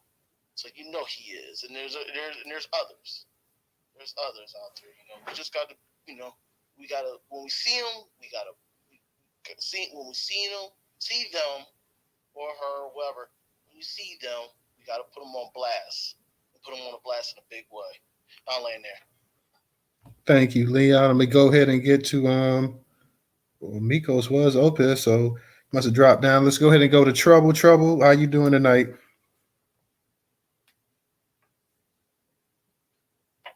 Hey, Newstoter, how you doing, brother? Hey, how you doing now? I'm doing all right. Thanks for allowing me to speak. DJ, shout out to you, Sister No Taxation, Black Native, Original, Professor, Don, Mel, Black up in the cut. Shout out to the whole room. So I came into the space a little bit late, and I kind of been in and out, so I hope I don't reiterate a point that's already been made. I see that the title of the room is about Informant of 2020, but I wasn't on Twitter during that time frame. But I just want I hope everybody realizes that this is nothing new, and I know we realize that. Before the George Floyd, we had a lot of other protests going on from the time Trayvon happened, and so the FBI was writing reports even back then about how these movements had been infiltrated by white supremacist groups. And so to a certain degree, at a certain point in time, what's happening with us falls back on us because we need to start highlighting it. So they're not going to highlight it in their media. They're going to put that information out, and then they're going to let it fall where it may. And it always fizzles down because they count on us having a short memory. So I see a lot of young folks always like to revert back to the talking points about what our brothers and sisters in the 60s, what our elders did do, how they dropped the ball, A, B, and C. But in this age of information, all of this information is readily in front of us, which wasn't readily in front of them. But this is nothing new because this is what they were experiencing back then, but the information didn't come to them like it's coming to us now. So when we mentioned the William O'Neills, we're always going to have those blacks who get promised money, get shortened time in jail, who's going to do us a disservice. But what I've seen from a lot of these movements is that we love to record the cops. But why aren't we recording these white folks who are at these movements, who are the ones who are starting the riots to begin with? We need to learn how to do that. If you're going to be out there with them, you need to learn to turn your phone on and aim it directly at those who are actually causing the fires, causing the riots, breaking police windows, doing X, Y, and Z, because the narrative will always be that it's us black people. It's unique roles who are violent and dangerous. And so, like Newstoter and a few others had said earlier, it makes the whole Black Lives Matter movement feel, when you hear that name, it feels like, oh, here comes the violence. It's associated, and that was done strategically, and it was done purposely. As a black community, we have got to not forget who it is that we're dealing with. And sometimes it feels like we get so excited about all of these other white people and Chinese people and just random people joining our movements and our voice getting elevated to stop paying attention to what is going on around us. When Brother Darren Seals got killed, and there was a whole lot of other activists in these areas that were getting killed, burned inside their cars, and I mean back to back to back. We dropped the goddamn ball. We should have kept it rolling. We should have been putting foot in ass stories elevated, making sure nobody ever forgot, and it's been swept up under the rug, and ain't nobody investigating them, and ain't nobody talking about it, and ain't nobody thinking about it. All of that is part of that COINTELPRO. COINTELPRO didn't die in the 60s. It only got reinvigorated. It only got added on to. It only got better. They've been able to do it smoothly now because they know that we have the internet. They know that we have a larger and deeper connection to each other where we can share each other. So now they have to work just that much more harder to combat the narrative that we put out because they know we have a short memory. We have a short attention span. And then there's so many moving parts around us that we're going to forget the last incident and we're going to move on to the next. And we need to not forget these incidents. We need to be able to walk and chew gum at the same time while moving on to the next set of fuckery that they throw at us and continue to uplift the other fuckery that's still lingering in the air because none of those activists have gotten justice yet. None of them. Their stories have went just mute. And I counted at least 4 of them who died, 2 or 3 of them who were burned in their cars. And we're not talking about it. We should still be talking about it until they get justice because this is what they doing to us on the back end. And y'all, it's only going to get worse. It's only going to get worse because now they got their little proxies moving into the country who's helping them along with their talking points against Black Americans. And oh my God, we're so dangerous. We're so dangerous. You Negroes are so dangerous. So here comes these new Blacks wanting to implement the white rule of law. So we've got a lot that we've got to combat, but one thing we really have got to combat is our memory and our attention span and our ability. We know that we have the power. We've been using it, but we don't always use it as often and as necessary as we have to. And I think that's one of the biggest things is we got to quit forgetting and we got to quit letting these things slide and we got to be our own newscaster because national news didn't come out and flash these FBI and CIA reports because the CIA was reporting about it as well, about these white supremacists infiltrating these movements and being the progenitor of the bullshit and fuckery. I know this because I was on Facebook for several years fighting white people tooth and nail, constantly posting the data and the information for them to see who it was that was actually going out and doing stuff. And it wasn't like we weren't participating. Of course, you bust a window up and there's some TVs and stuff up in there. Hell yeah, we're going up in there to get it. But we wasn't the ones who started it. And that last thing that they had going on in Atlanta, and I'll go ahead and land right there, but when they had the Cop City thing going off in Atlanta and they was protesting, I guess, about somebody that had got killed or whatever, there was a Black girl who posted a video showing 2 Asian girls spray painting BLM on the buildings. She said something to them and they were like, well, we were told we could do it. She didn't dig in their hands or nothing, but she did, record that little clip or whatnot. But that's a problem to me.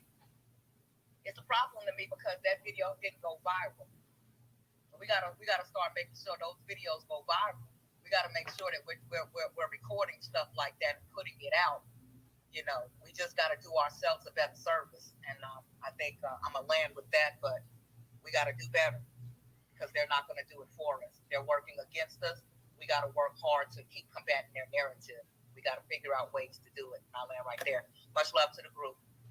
Thank you, Trouble. And you was on point with that. Absolutely. And just to back up what you're saying, yeah, this isn't anything new. That's why I made that point, and everybody else made that point. You're like, this has been going on, like I say, from the time that we actually started coming out of slavery and started forming organizations and groups.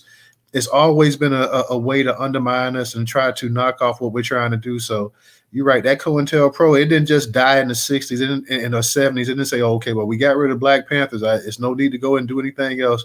They just got it more sophisticated. So if you can go ahead, like I said, and you had nonviolent movements and peaceful movements and stuff like that, and you could find a way to co-opt that and to undermine and attack the actual leaders of those organizations, there's no Black organization in the face on this earth that you won't go ahead and try to undermine as well too. So just to add to that. Could I make another quick point? Go ahead.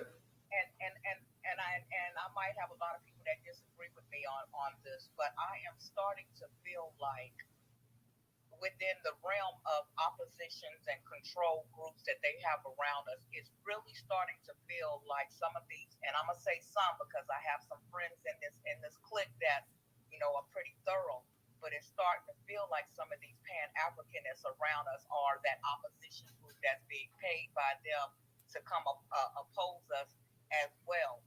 I seen an post earlier today with some Pan Africanists talking about the black farmers and how they're making black folks around here look stupid. And it's always like they're in opposition of anything black Americans. Now you all say that you're black Americans too, but why does it feel like every time we're for something, you are adamantly opposed to it and against us? So it feels like you all have been set in place, strategically online and everywhere else, especially in our reparations movement, to oppose us at every damn turn. So I just want to throw that out there. I don't know if anybody else feels the same way, but that's starting to feel a little jinky to me. Thank you, Trouble, and you could say that it might be quite a few on Twitter with that's taking that opposition route as well too. So I don't know if it's just strictly the Pan Africans, but I see a lot of people that's supposed to be for reparations. Kind of some of the stuff they say they kind of talking sideways. So that's just my personal opinion. I ain't gonna call no names out, but I see a lot of questionable stuff going on up here that just kind of shaking my head. It's like, okay, I thought you were supposed to be serious minded people here. We're actually supposed to be trying to do something here, but it's just always this nonsense and stuff going on. So I just kind of question some of the stuff that people be talking about on this app sometimes. It just really makes no damn sense. My personal opinion. Don, I know you came off your mic real quick. You wanted to say something real quick, Don. I'm gonna jump to no taxation because she hadn't had a chance to say anything. You want to say something, Don? She was on point. Apparently, a lot of people have been talking out the side of their neck. They've been talking, and it's like, yo, wait, what are you talking about? And especially a lot of Pan-Africanists. I got Pan-Africanists in my family. I love them. I love my cousin. I love her. But if she's wrong, she's wrong. Damn. Why don't you want to say that they're wrong? That's one thing. This is on us. When we can say, like, yo, you're wrong. You're wrong. Because ain't no one, they don't come for us. Do you hear what I say? Yeah, we hear you, Don. Okay. They had a boat. You can get boats. You didn't come for us. We actually went over there and found out about you. We did that. I have never met a Yoruba, never met an Igbo, never met anybody who actually said, like, hey, yo, this is where I'm from. No. We came for you. And now, since we're tired of coming for you, we're tired of going over there and helping you, it's over. Just end it. Because we're tired now. We're not going to come over for you. We're not going to go over there and help you guys anymore. Real talk. Appreciate that, Don. Let me go ahead and get to no taxation. No taxation. How you doing today? Hey, fair to middling. I ain't raising no stand. How you doing? I'm doing pretty good, sister. That's good. Hello to everybody in the room. All my usual suspects and the ones I don't know. Hello to you as well. So we all know that this ain't nothing new, right? And we saw what happened in Ferguson because the same thing happened in the Ferguson stuff. And that's why Ferguson didn't go anywhere. And then Black Lives Matter has started during Trayvon Martin. Remember, that's when they really started. But you see what happened there. Zimmerman's still walking around. So what's good? You see what I'm saying? So I believe in solutions. I believe in looking at facts. Here's one thing I want to say. If you listen to anything the FBI says and take it for truth or even a grain of truth, you're a fool. You have to understand, they take an oath to lie. They take an oath to lie to the public, not just to us, to the entire American public. That is their job. The CIA's job is to lie internationally. And that's what they do. So you can't listen to them. And you can't put a lot of stock in them because they're just doing what they're told to do. Here's the other thing. Trouble said it best. She really did. What we have to do is pay attention to what tools we have to fight it. Not just the FBI, but white supremacy in general. I did research for my husband, as oddly enough.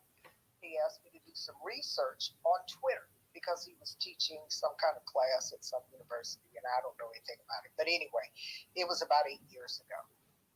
Here's what I discovered in my research. The most powerful tool that Black Americans have right now is Twitter. That's why we have a thing called Black Twitter. Now, there's Blacks on YouTube, but you don't hear Black YouTube popping off like Black Twitter. Black Twitter has been quoted in newspapers, in news media all over the world. And that's why there's an assault on people like Newstoter.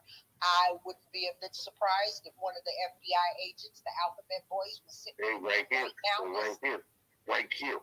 You know because what you're not going to do is educate Black people. That's the worst thing in the world white folks want you to do. Do not educate Black folks on what's going on in the United States of America because they're going to be looking at you and trying to take you out. That's what it is. How is it that everybody else can do their spaces and they in there talking about one another and it's about crazy stuff and maybe somebody's saying something that makes some sense, but they're not educating people on the news of the day. Newstoter is doing that. He's having trouble with his spaces. I find that very odd. I find it very odd. Okay. So I wouldn't be a bit surprised if they didn't have their eyes on everybody who comes in this room. That's why I make a point of coming in this room, because I want them to know. And if there's anybody here that works for the Alphabet Boys in any way, shape, or form, please go back and tell them I said we still ain't got no money. How about that? So I want to put that out there. And then the other thing that I want to say is that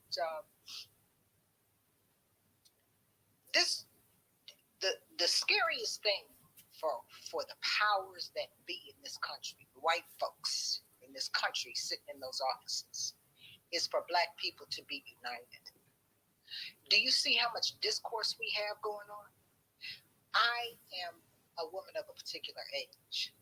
I have never in my lifetime seen this much discourse amongst Black folks. Why? Because Black Twitter is the most powerful tool that we have. So yes, they come to make discourse amongst us.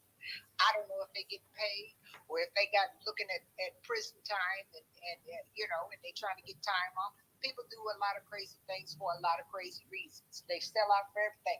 Boost just said today he's not going to put that out now with T.I. because T.I. told on his cousin and snitched on his cousin. And the cousin is dead, been dead, and something about when he was 18 and all that kind of stuff. So it happens, you see? And so we've got to understand if this is what they're afraid of, and we're playing right into their hands, we have to understand that we're setting ourselves up for failure. Right now, with all these different names everybody got, and I don't have a problem with what people call themselves. I really don't. I really don't have a problem with it. Here's what we look like now to the United States government. I told y'all in spaces many, many times. In every space I go to, I usually tell the same old thing. The white boy asked me, who do we pay? Now look at it. He said that and there wasn't disunity. He said that and the only people that were out was ADOS. Now you got the freedmen. Now you got the FBA. Now you got the B1. Now you got Secure the Tribe. So if I go back in that office, he's going to say the same thing to me. Who do we pay? And I have to have a list. It's ridiculous. It is ridiculous for this much infighting amongst black people, poor black people. We ain't got nothing for us to be fighting like this over a damn name. It's ridiculous, and it plays into the hands of white supremacy. And so guess what? Keep doing it. They'll win and not us. And that's all I got. All right, I appreciate that. No taxation. Thank you, sister. I appreciate having you. We're gonna kick it to Black Native. I'm gonna kick it to Original. Go ahead, Black Native. Yeah, thank you, sister. She's pretty much took the words out of my mouth. I wanted to touch on the Black Lives Matter movement, and I remember when 2020 got set off. It was in Minnesota, and I was watching a live stream on YouTube, maybe about 1 a.m. Somebody was streaming it live, and they marched over to the police station. And it was some white people in the front. It was some cardboard, like on the steps. He slid it under the door, and they lit it on fire. And I'm like, oh, shit. And I'm watching it live. So, like, we have to be very careful who we let in our movements. And the only reason why was so many white people out there during that time, because COVID was there, nobody was at work. I bet you today they won't show up. I'm driving down the block. Goddamn right. You damn right. I know what you said. Right, because how did you know that went down? Yeah, I watched them set the damn precinct on fire. Real quick, let it go ahead, Don, and get to a point real quick. Right, so I'm driving in my neighborhood, and it was one black man out there, like 8 white women. Black Lives Matter! Black Lives Matter! I just started busting out laughing. I said, y'all ain't got to go to work. Y'all ain't got shit to do, so you want to come and jump in our shit. Now, let's fast forward 2023. They ain't going to be out there because pretty much everybody's back to work while they working from home. So that's all that was. They ain't give a damn about what happened with George Floyd. They just wanted to be a part of something and be destructive. And I remember the video of them too, because remember Antifa was also in the march with Black Lives Matter. The white people with the all black on, they infiltrated Black Lives Matter, and they were breaking windows, spray painting, and the black woman said, "Hey, slow." And this was in Atlanta when they was pulling that shit. And she said, don't do that because they're going to say we did it. And it might have been Asians. I don't know, but I know that was Antifa. So we definitely have to stop allowing these people to come into our movements. I mean, we are fighting. This is how ridiculous it is to me.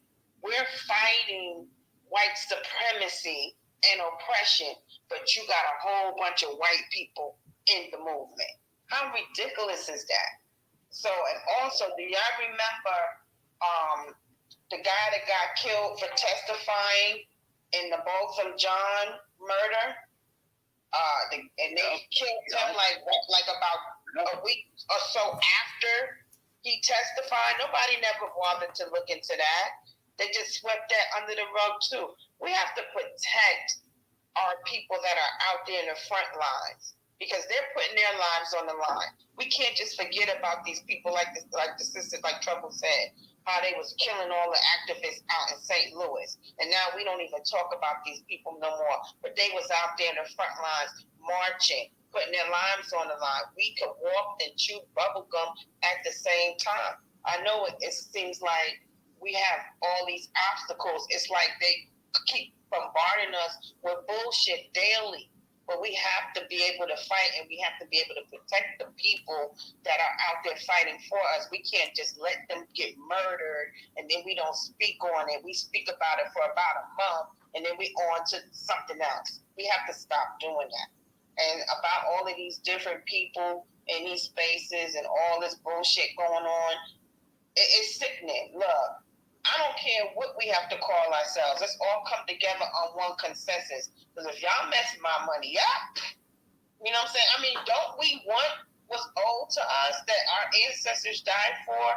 And I'm wondering if that's the opposition, because it's just this weird. Like, it's really weird to me at this point. I don't understand why we can't even come together to get money from the government. We fighting about what we're going to call ourselves. And I know I'm going to blame white people for that, because they are putting us in a position where we have to kind of pick a designated name so we can get our reparations when nobody else had to do that.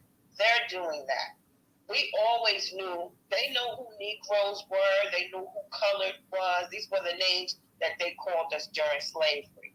They knew they know who we are, but we're infighting over what we're going to call ourselves and making different spaces coming against somebody else because they didn't like what that person said. A whole goddamn space with 50, 60 people sitting in there. We got to stop that. So I'm just going to go ahead and land. I just want to say, I remember how that whole thing went down. I was watching it live. They were shooting rubber bullets and at the people, and the people had milk. They was pouring milk in their eyes. They marched their ass over to the police station, and white people set that shit on fire. So yeah, we definitely have to be very mindful and be alert on who we allow into our marches. So that's all I want to say. Thank you. Thank you. Real quick, we had a comment in the comments section. Norwood said the guy who testified in the Botham Jean case had been threatened a year prior to not testify. So that was a comment that we had in the comments section. Real quick, I want to just read that. Let me go ahead and kick it to Original. Original, go ahead and unmute your mic. And yeah, what I want to say is this right here. What Trevor was saying is correct. And see, what a lot of people don't know, during the Rodney King rebellion in Los Angeles, actually, that rebellion started down at Parker Center, down near the courthouse in downtown LA. These anarchists who was down there, they tore up and burnt down this guard shack. That's actually where it started, and then it mushroomed, out all over LA County, because it went from downtown LA to down to Crenshaw, all the way down at Long Beach where I live. It went all over the city, and they started trying to protect Beverly Hills, because black folk was it was black folk, but then there was other people, other ethnicities that were doing stuff, knowing that black people would get blamed for it.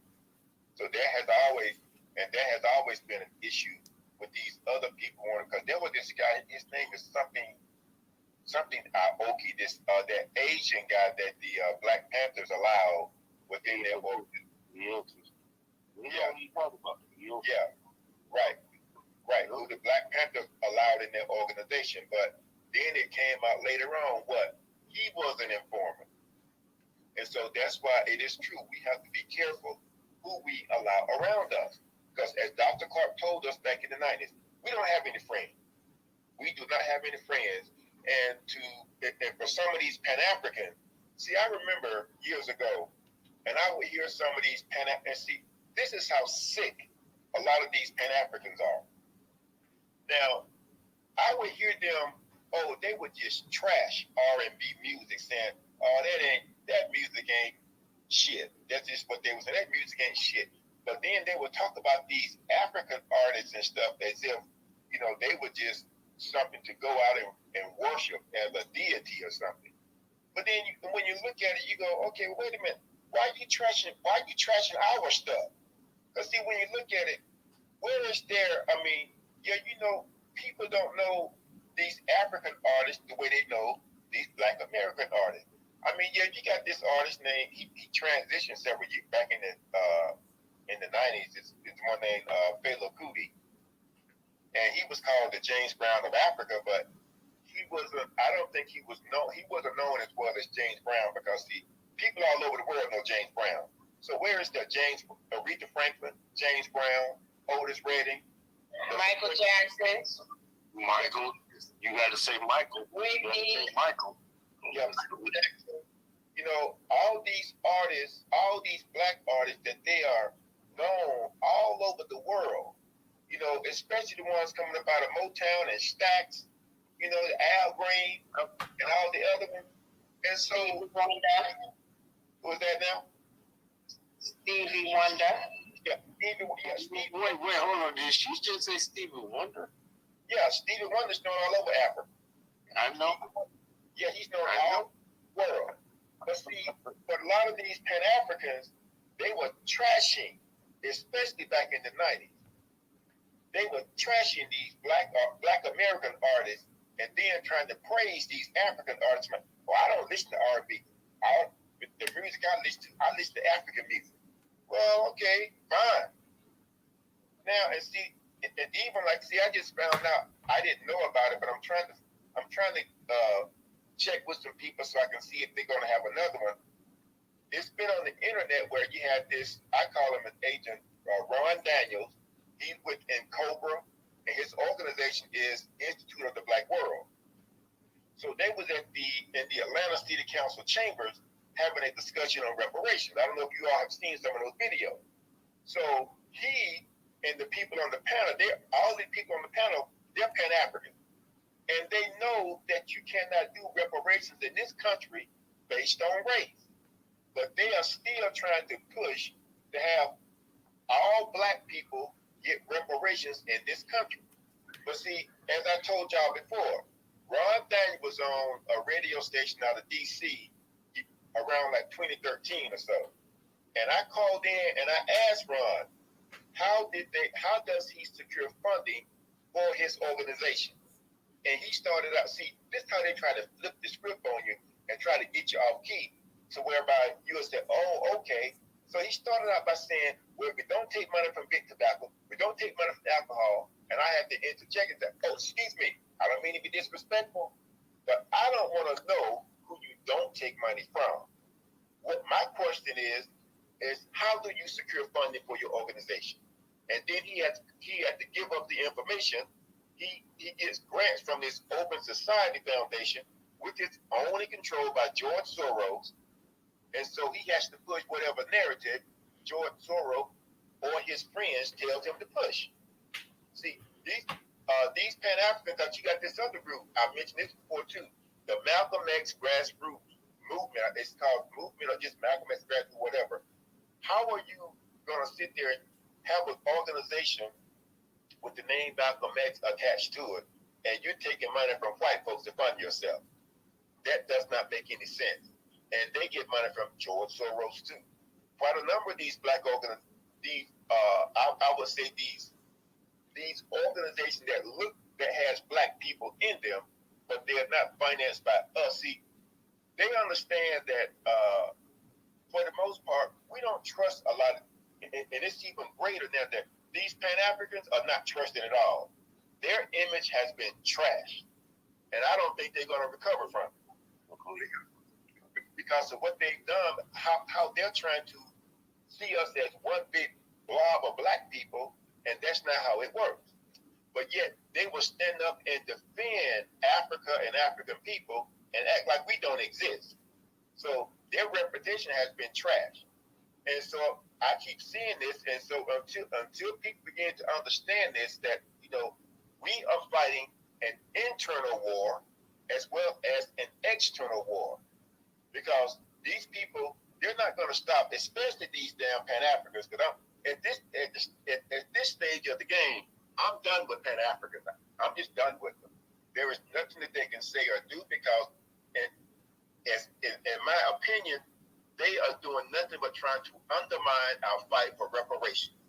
Because they have to, I mean, as much as some of these people who are Pan-African, as much as they read and they've studied the Constitution, there's no way in hell they don't know that in the 14th Amendment, you can't get reparations based on race.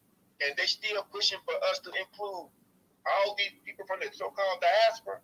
You have got to be out your goddamn mind if you think I'm going to sit up here and go along with that mess. And then they get shot down again. No, we don't have that kind of time. But see, that's what they want to push because they are what they call that controlled opposition. They are fighting from the inside trying to destroy us. So at this point, Pan-Africans can't be trusted. Their image has been trashed. And I'll land on that. All right, real quick, because we're going to try to get to some of the new speakers as well, too. So I want to go to get some of the new speakers as well, too, because we're not going to keep it open too much longer. Professor, you had your hand up. Did you still want to speak to, or? Yeah, I have something to say, but I know you said you're trying to get to the new speakers. Yeah, I want to get to Dana, and I want to get to Judge Sarah. Put your hand back up, Professor, and then after those two, I'll get to you and Black Native, and you four will be the last speakers for the night. So we're gonna have you guys as the last speakers for the night. Also, guys, make sure if you can contribute to us on Cash App, $, Newstoter, $, Newstoter is the largest Black American-owned news curation platform today in America. So if you can support us, if you have $1 that you can even donate, so please think about donating to us on Cash App. That is $Newstoter. Once again, $Newstoter. If you don't have a Cash App, we have the Venmo and PayPal up in the Jumbotron. For those that's on YouTube, we have the actual links to the actual Venmo, Cash App, and PayPal in the actual description as well, too. So let me go ahead and get to Dana real quick. Dana, how you doing tonight? Hey, can you hear me? Yeah, I can hear you. How you doing? Yeah. Good. Hey, how are you? So I just wanted to piggyback. It was two people. The guy, Original, who just spoke, and it was a couple of speakers. I think it was the first lady that came up because she said she has a theory that she was like, and people may not agree with her, and she was talking about, maybe the Pan-African activist people are not really, for Black Americans. And then, which I agree. And then when Mr. Original was just talking and he brought up Ron Daniels, and it's everything he just said is absolutely correct. Because I didn't know about the Atlanta meeting that he was talking about, but I was on a hosting committee of State of the Black World Conference that they had in Newark about 4 years ago. It's a beautiful conference. You have Minister Louis Farrakhan close it out. You have all these prominent politicians, activists, organizations, business entrepreneurs, billionaires coming together for a Black agenda. You had different sessions. You break out on different sessions and stuff like that. Economic empowerment, of course, reparations. So I say all that to say, at the end of that conference, the hosting committee and the committee, you have a meeting, a post meeting about the conference. And I thought that we were going to, start pushing this reparations. And when we went to that meeting, after that beautiful conference, all these prominent Black people, first thing that Ron Daniels said, ADOS is a problem. And that's when Yvette Carnell and Tone Tokes was blowing up all over Twitter, everywhere with ADOS, with the hashtag and stuff like that, with that movement. He said, ADOS is a problem, and our number one focus is to make sure Trump is not reelected. And I said, wait a minute, but what about reparations? This is what this conference was for, and Black empowerment, Black economic empowerment. No. I said, I don't care about Trump. It should be whoever's in the White House should be, we should be pushing them for reparations. And everybody they rolled their eyes, huffed and puffed. They got an attitude. So Mr. Original was absolutely right. When you have these Pan-Africanists, they are not our allies. They're not. And I witnessed that firsthand. And it's not so much what they're saying in the public and the media, or what they may say on a social media platform. We really got to be behind closed doors in those meetings, those council meetings, those organization meetings, because that's where they're strategizing. And yes, they are funded by outside entities like a George Soros, who have multiple shell companies that fund these organizations like IBW and so forth. So the rabbit hole goes deep, and they are not, I'm just here to say, Pan-African people are not our allies at all. But that was it. Thank you. I appreciate you having me up. Thank you, Dana. And you kind of gave us a little bit of the data on that one there too. So if you guys get a chance, like I mentioned earlier, make sure you go ahead and subscribe to Dana's YouTube channel as well. On YouTube as well, she has a great channel. So you guys, if you're on YouTube, make sure you go ahead and subscribe to her channel.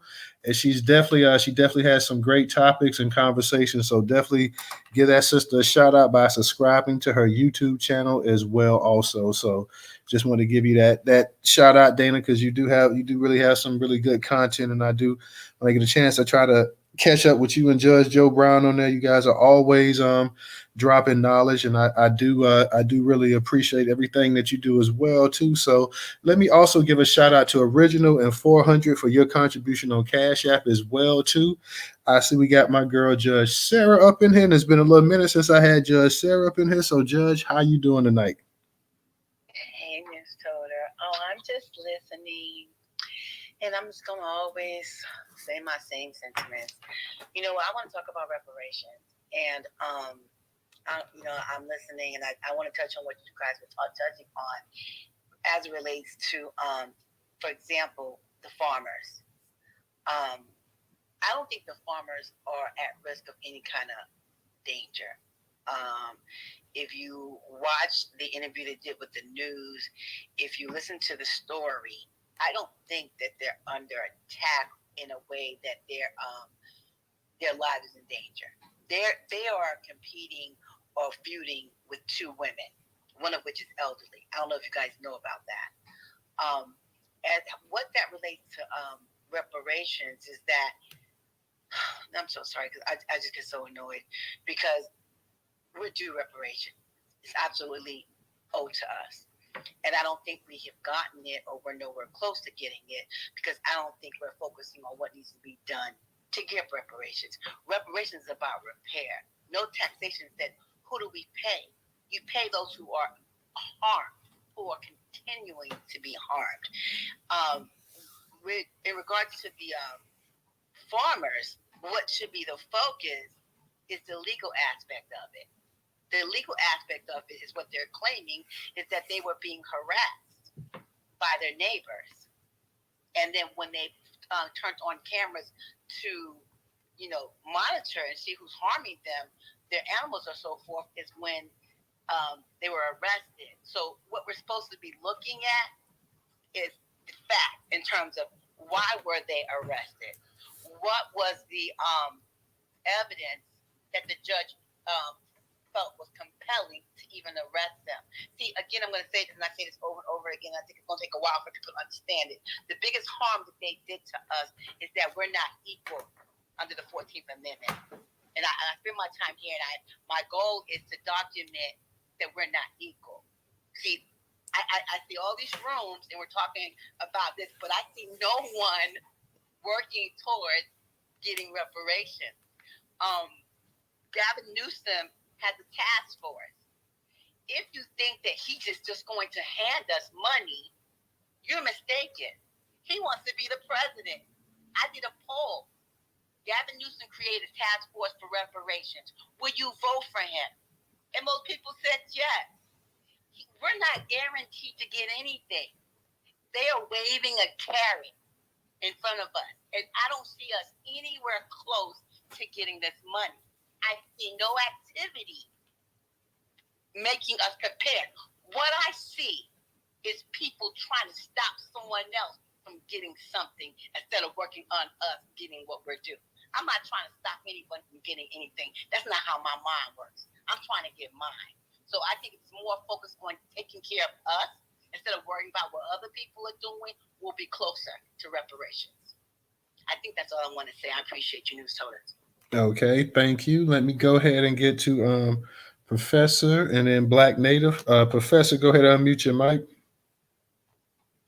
Yeah, thank you again, Newstoter, for allowing me to speak. And I forgot to give a shout out to my brothers up there with DJ and Ray, man. I've been feeling a little under the weather, man. So, my apologies for not giving y'all the shout out there. And to all the sisters in the room, Sister Reva and No Taxation. My brother, Black Majority down there, Trouble. Much love to you, sister, because you be bringing that knowledge. Sister Tata, Heavenly, Goddess Michelle. Good to see everybody up in here. Y'all, the truth of the matter is, yes, the Pan-Africans are a problem. And I even saw some of that today when it comes to the brother C.W. Mallett. As there's a Pan-African, which I know some of you will know, this Bucci Bear, I think is what they call this Negro, who I think got into. Yeah, we know who he is. Yeah, Bucci Bear got into it with, I think, Sister Cece here back last year sometime when she was doing the protest out there at the radio station in Los Angeles. And this nigga is on the app again, talking down about C.W. Mallory, saying that his wife is crazy and saying all kinds of stuff. I watched this happen today, and he was talking to Sister Empress Blue. So I'm just letting you know, y'all, these folks are not here to help us for our cause. They're here to talk down about Black America. And let me say this. When it comes to our family, we are always supposed to be about protecting our families. Wherever that issue may be, or wherever that fight may be, we can handle reparations, and we can also handle legal issues regarding our family members that are being attacked by white supremacists. So I want y'all to understand. So what I want y'all to understand. Hey, real quick, Don. I want y'all to understand something. Don't ever let no damn Negro come up in these spaces to tell you that we don't need to protect our people and get in the fight with our people. We got to stay in the fight with our people, and we can do reparations. We can multitask. That's what Black Americans can do. We're good at it. We've been doing it for centuries. God damn it! Anybody ever? But that's why we laugh. That's why we laugh, huh? That's why we laugh. Hey, real quick, everybody. Let's go ahead. Let's let the people that's speaking, so we don't come out the mic, because we're not going to keep this space open much longer. We've been going since 8:00, so let's let everybody go ahead and speak, and then once they're through, then go ahead. But let's go ahead and let Professor speak. Then we're going to kick it to Black Native, and if we have time, we'll try to get to somebody else. But those are supposed to be the last two speakers for the night. So let's go ahead and let's not come off the mic, because that's kind of slowing everybody up a little bit. Go ahead, Professor.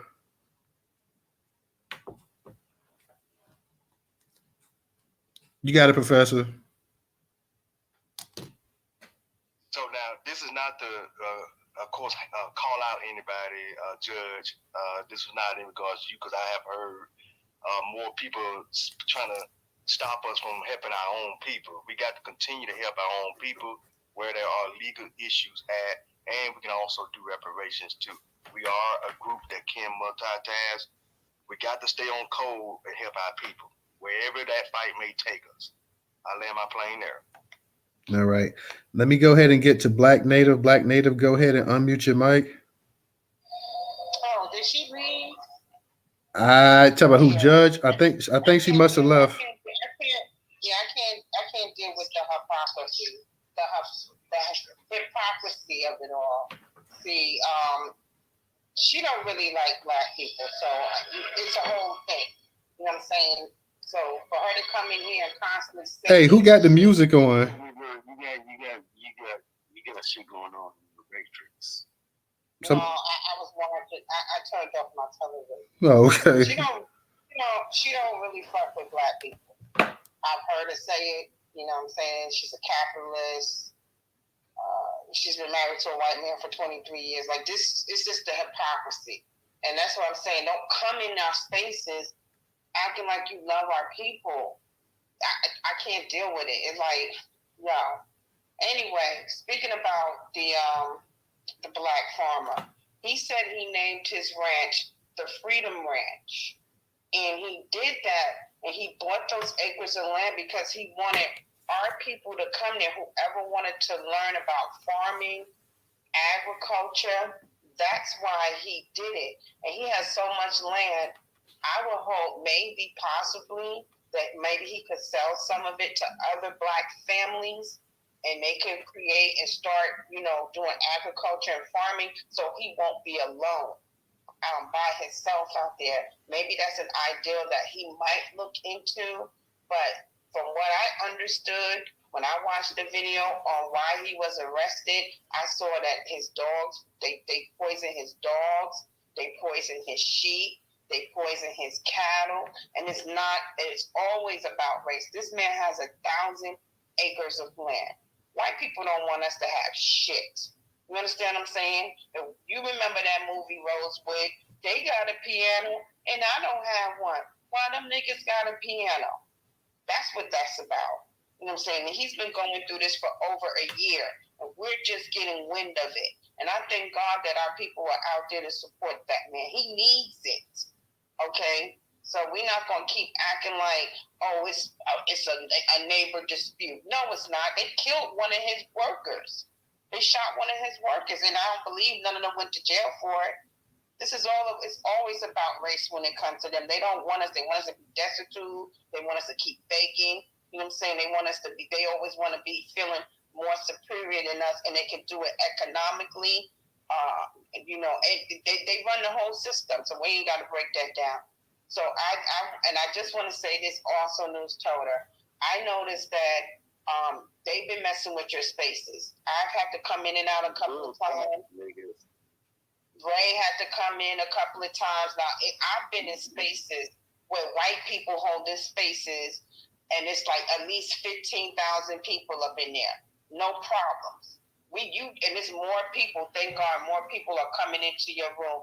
You're getting larger and larger, and I thank God for that, because you speak about we ain't up in no nonsense in here. We talking about politics. We talking about things that pertain to Black people in this country daily, and they don't want that. And your rooms are getting larger. So I know I'm thinking they fucking with your rooms, because I didn't see white people holding spaces with 10 and 15,000, and it's running smoothly. So I just want to say that. I hope everybody has a good night, and I'm gonna land. It's not lying, dude. All right. Everybody knows that they fucking with your room, dude. Yeah, we know that. Hey, Nico, please stop drinking before you come into space. Yeah, just stop drinking. All right, y'all. Let's go ahead, because we're going to get the last two speakers. I'll sign off. But on the other hand, no, we are new. Like, AO. Yeah, we know that, Don. Everybody knows it. They're gonna keep messing with it too, because we're gonna keep putting the content out. So, hey, I don't know. I don't have any. Like I said, I don't have any power in it. I can't stop it. They're gonna do what they want to do, and I'm gonna keep putting the content out. I'm gonna keep creating spaces. So that's all we can do, is just keep pushing forward. You can complain about it, but complaining ain't gonna stop it. So I'm going to complain. hey, go ahead. Everybody in the space complain about it. That's a good thing. I'm going to complain. Like, wait, hold on. Why you doing this? Yeah, Make sure you become a member of the liquor store. Make sure you become a member of the liquor store. All right. But real quick, y'all, let me get because we got Rera and we got Ani. No more speakers tonight, y'all. Nobody else come up here and speak. Tomorrow night, we're gonna have Vicky Dillard up in the house. So y'all come and make sure 8 p.m. Eastern Standard Time, come for that space. But those are gonna be the last two speakers for the night. Rera, how you doing tonight, sister? Oh, I'm very well. Thank you, Newstoter. I appreciate the space, and I just love being here amongst, people who don't want to fight, just want to kind of get this stuff on the table and express themselves. I feel like Newstoter has always been a safe space, no matter what's going on, it's a lot of stuff going on. I feel like we're being very divided, and I'm not sure if it's the ops or if it's actually us at this point, but you've always been a safe space, so I'm just going to touch on a couple of topics. So the first thing I wanted to talk about was civil rights versus equal rights, right? Me and my husband looked up civil rights. Civil rights literally is these people being kind and being nice, acting like they like us. Equal rights, human rights are a completely different thing, and that's why this civil rights shit has to stop. This is not about being civil. I don't care if you like me.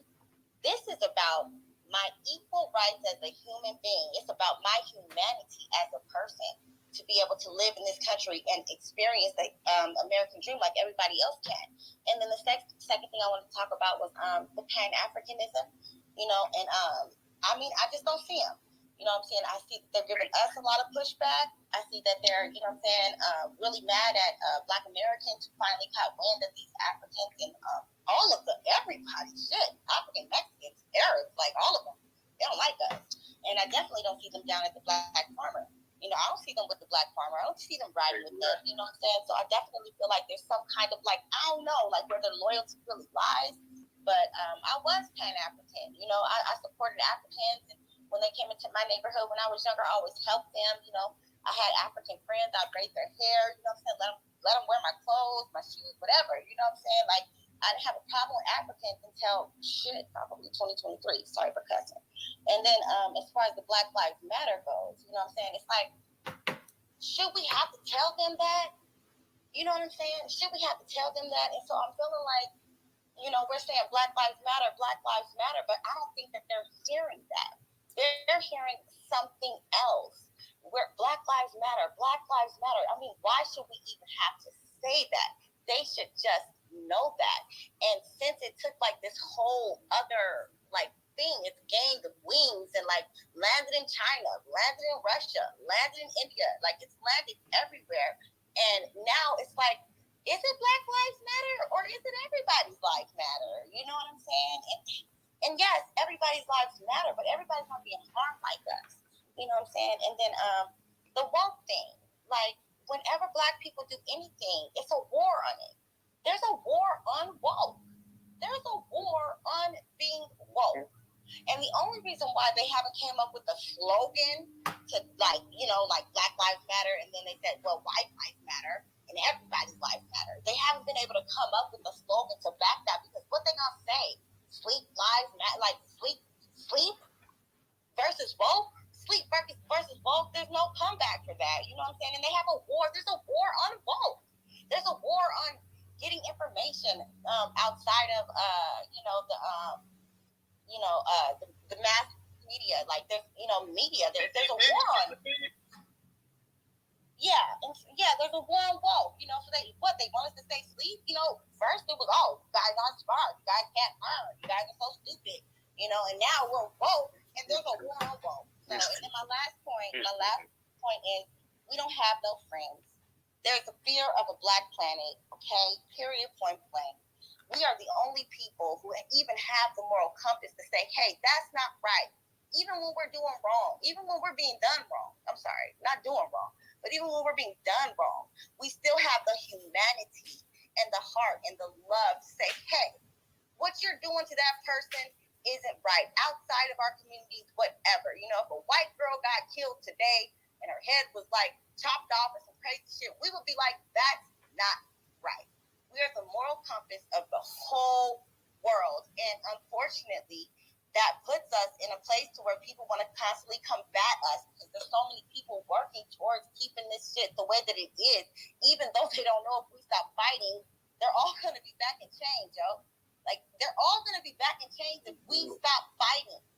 And so that's all I wanted to say, you know, on top of, you know, there's 10 commandments, but, you know, Comanche says there's 42 laws. You know what I'm saying? There's 42 laws. There's not just 10, it's 42. Okay? Hey, Don. Come on, Don. 42 laws. No. When she cooks, I'm just going Okay, well, just let her cook, and just let her cook like everybody else. She cooking, and everybody else just being quiet. Just let her cook, bro. Yeah, that's my last point. You know, there's 42 laws. There was 42 laws first. The first written laws, there was 42. They did it at day, they did it in the morning, and they did it at night. You know what I'm saying? And 10 laws, 10 commandments. You know what I'm saying? And that they don't even follow. They don't even follow these commandments. Brett Trevor, whoever the fuck his name is, he should be in jail. He stole millions, and all these white people, these white criminal crimes, these white collar crimes that they do, they don't go to jail for this shit. But they want to kill somebody over a fake $20 bill. They want to kill somebody, you know what I'm saying, over a fucking Snicker. We got somebody sitting in jail because he got 50 years back in 1970 for stealing a Snicker bar. He was hungry. This is what I'm saying about humanity. We're not fighting for civil rights. We are fighting for equal rights and humanity. It is not civil. I don't give a fuck if y'all are civil. I don't need you to like me. I need you to respect me. And that's just it, you know. I don't need you to like me. I don't need you to wave to me. I don't need you to smile at me when you see me in the streets. I need you to respect me, and I deserve the same things that you have. And it's not even equal at this point. At this point, it's humanity, human rights people are fighting for. Because the people who aren't fighting for their human rights are being genocided. And that goes with the Australians. That goes with every black population on this planet that they genocided out to create something new. And I'll land with that. Thank you so much, Ms. Holder. Thank you, Rerod. Glad to have you as always, sister. Appreciate that. We're gonna get to Ani. That's gonna be our last speaker for the night. So anybody that's requesting, we'll have to get with you guys another night. But Ani, go ahead and unmute your mic. Hey, before you go, Ani, so Sister Re-Rock, we ain't gonna ever stop fighting. We're just not fighting for them anymore. We only fighting for ourselves. The delineation gang. Hey, what's up, the tractor gang police? What's good, Ani? No, sir.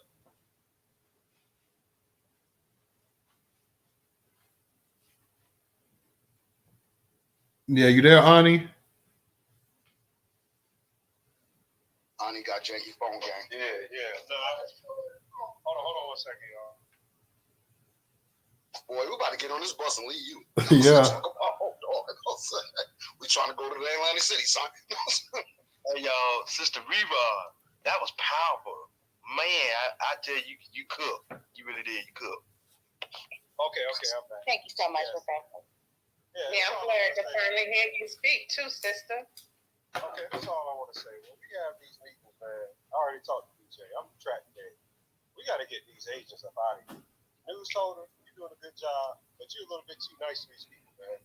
You got to get these people off stage. This is supposed to be a professionally ran space. We can't be nice no more. We're trying to do stuff that's dependent on how our lives going to be in the future, man. Get these people off the goddamn stage. Don't let Judge back up on the stage talking about no people ain't really getting armed and stuff. And whoever that other guy is acting drunk, we need to get a list and get all of these people. I'm gonna make a list. If nobody else. That was Old Dirty Bastard. Old Dirty Bastard. Old Dirty Bastard. I gotta get all these people. Don't let no people up and take them off stage. But I already said what I had to say about her. Like, nobody didn't hear what I just said about the woman. You shouldn't have to say nothing. You should be on the stage. This is what I'm saying. The point is, don't let them on the stage. We need a list. Don't let them people on the stage. You don't need them on the stage. They're not productive. What they're saying, they're just doing a bunch of nigga babble. That don't mean nothing. They're just doing what solipsism is. Look at the word solipsism. That's all they're doing. We don't care about that. We all have an agenda, and what they're doing is not a part of what we're doing. So I'm going to get a list together. I'm going to send a list out. If I don't see people start taking the motherfuckers off the stage, then I already know people ain't serious. I'll lay my plane right there. I stepped away for a minute. Was he talking about me? Yeah, I actually stepped up. He wasn't talking about you. Not you. No, Rerod, we want you up in the space, okay? We want you. I'm so glad. Yeah, real quick. I'm muting everybody because I actually stepped away for a second myself too. So did I miss anything important? Like, I mean, if I missed anything major, because I didn't hear exactly what Ani said. I can repeat myself. What I was saying is, Newstoter, you're doing something professional, and as you see, your platform is growing. I've had a massive platform myself. So what I'm saying is, if you're gonna be professional, you gotta not let these people up on the stage. I'm gonna compose a list. If we're serious about these topics of discussions, especially reparations, people like Judge Sarah are X off the list. She should not be speaking. She's a solid, consistent person. It's not nothing that's coming out her mouth that's productive for black people. There's nothing productive coming out that other guy's mouth. Real quick, Ani, real quick.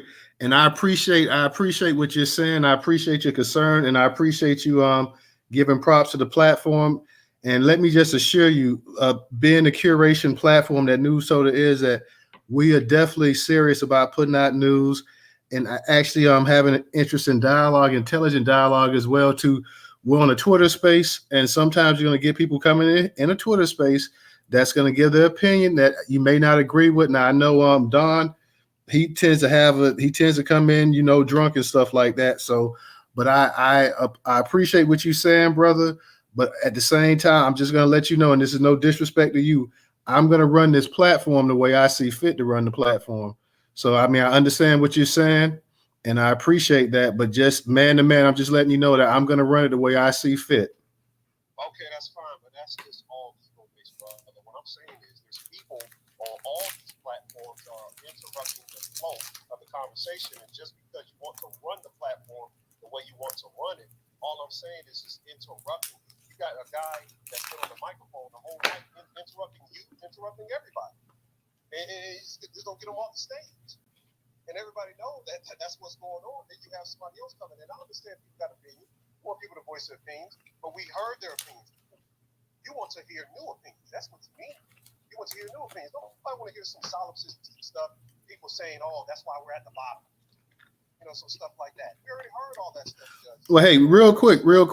I understand what you're saying about Don, because Don did come off the mic quite a bit. In terms of Judge Sarah, you know, we may not agree exactly with what she says, but she did request to come up here. She got the microphone. She stated her opinion. This ain't an echo chamber. People are going to have a difference of opinions. Now, I don't agree with everything she was saying. I didn't agree with a lot what she was saying, especially about the actual farmers and stuff like that as well, too. But at the same time, this is an actual platform that we're allowing people to actually come up here and speak. So they have an opinion. People can come up here and speak. I don't have to agree with it 100%, but I am going to allow people to speak. And I appreciate what you're saying, brother. And I'm taking it from a point of constructive criticism. But at the same time, like I said, and I said it before, respectfully, I'm going to run this platform the way I see fit. All right. Well, I just see that, you know, people who's running platforms like that, I just can't be a part of it. But because I don't like the interruption. Well, hey, I understand, brother. That's your opinion. I mean, that's your right. You have a right to do whatever you want to, and you know, best of luck to you. Yeah, I'm just saying I'm playing my plan like that, but we got to get more serious about this. We got to stop letting ego and things like that get in our way. Let's come together and let's actually put a plan together and execute it. Having people voice their opinions all the time, that's good for a platform, but we're trying to get something executed that's monumental to our family and to our family's family after we're long and gone. And these platforms aren't going to be here forever. So that's all I'm saying. I'm playing my plan like right there. I love all of y'all, but I just can't be a part of something that, you know, when stuff just run wild. Well, we appreciate you. We appreciate you coming through, saying what you had to say, brother. All right, DJ, and because we getting ready to close this out for the night. So DJ, I'm gonna let you go ahead and say something. Ray, I'm gonna let you go ahead and say something, and that's gonna be it. We agree to agree. You got it, Ray. It's gonna be a great space tomorrow, man. I'm really looking forward to it. I'll see y'all then. All right. I appreciate everybody coming into space, and I'm just gonna remind everybody that in the space you have a chance to come up here and get on the mic as long as you're respectful or whatever. But I'm not going to be told what I can and can't do in this space right here. This belongs to Twitter, but the Newstoter platform belongs to me. So I'm not going to be told by anybody what can and can't be done respectfully. So if the brother can't, if the brother has a problem with that, there's a million spaces on Twitter he can go to. So no hard feelings, but I'm just saying it man to man. I don't get told what I'm going to do with my platform. So on that note, y'all, I appreciate everybody coming into the space. Thank you. We will see you tomorrow night. We'll have Vicky Diller as a special guest speaker. So you guys come through and we appreciate it, and check those notifications. See y'all tomorrow. Have a good night.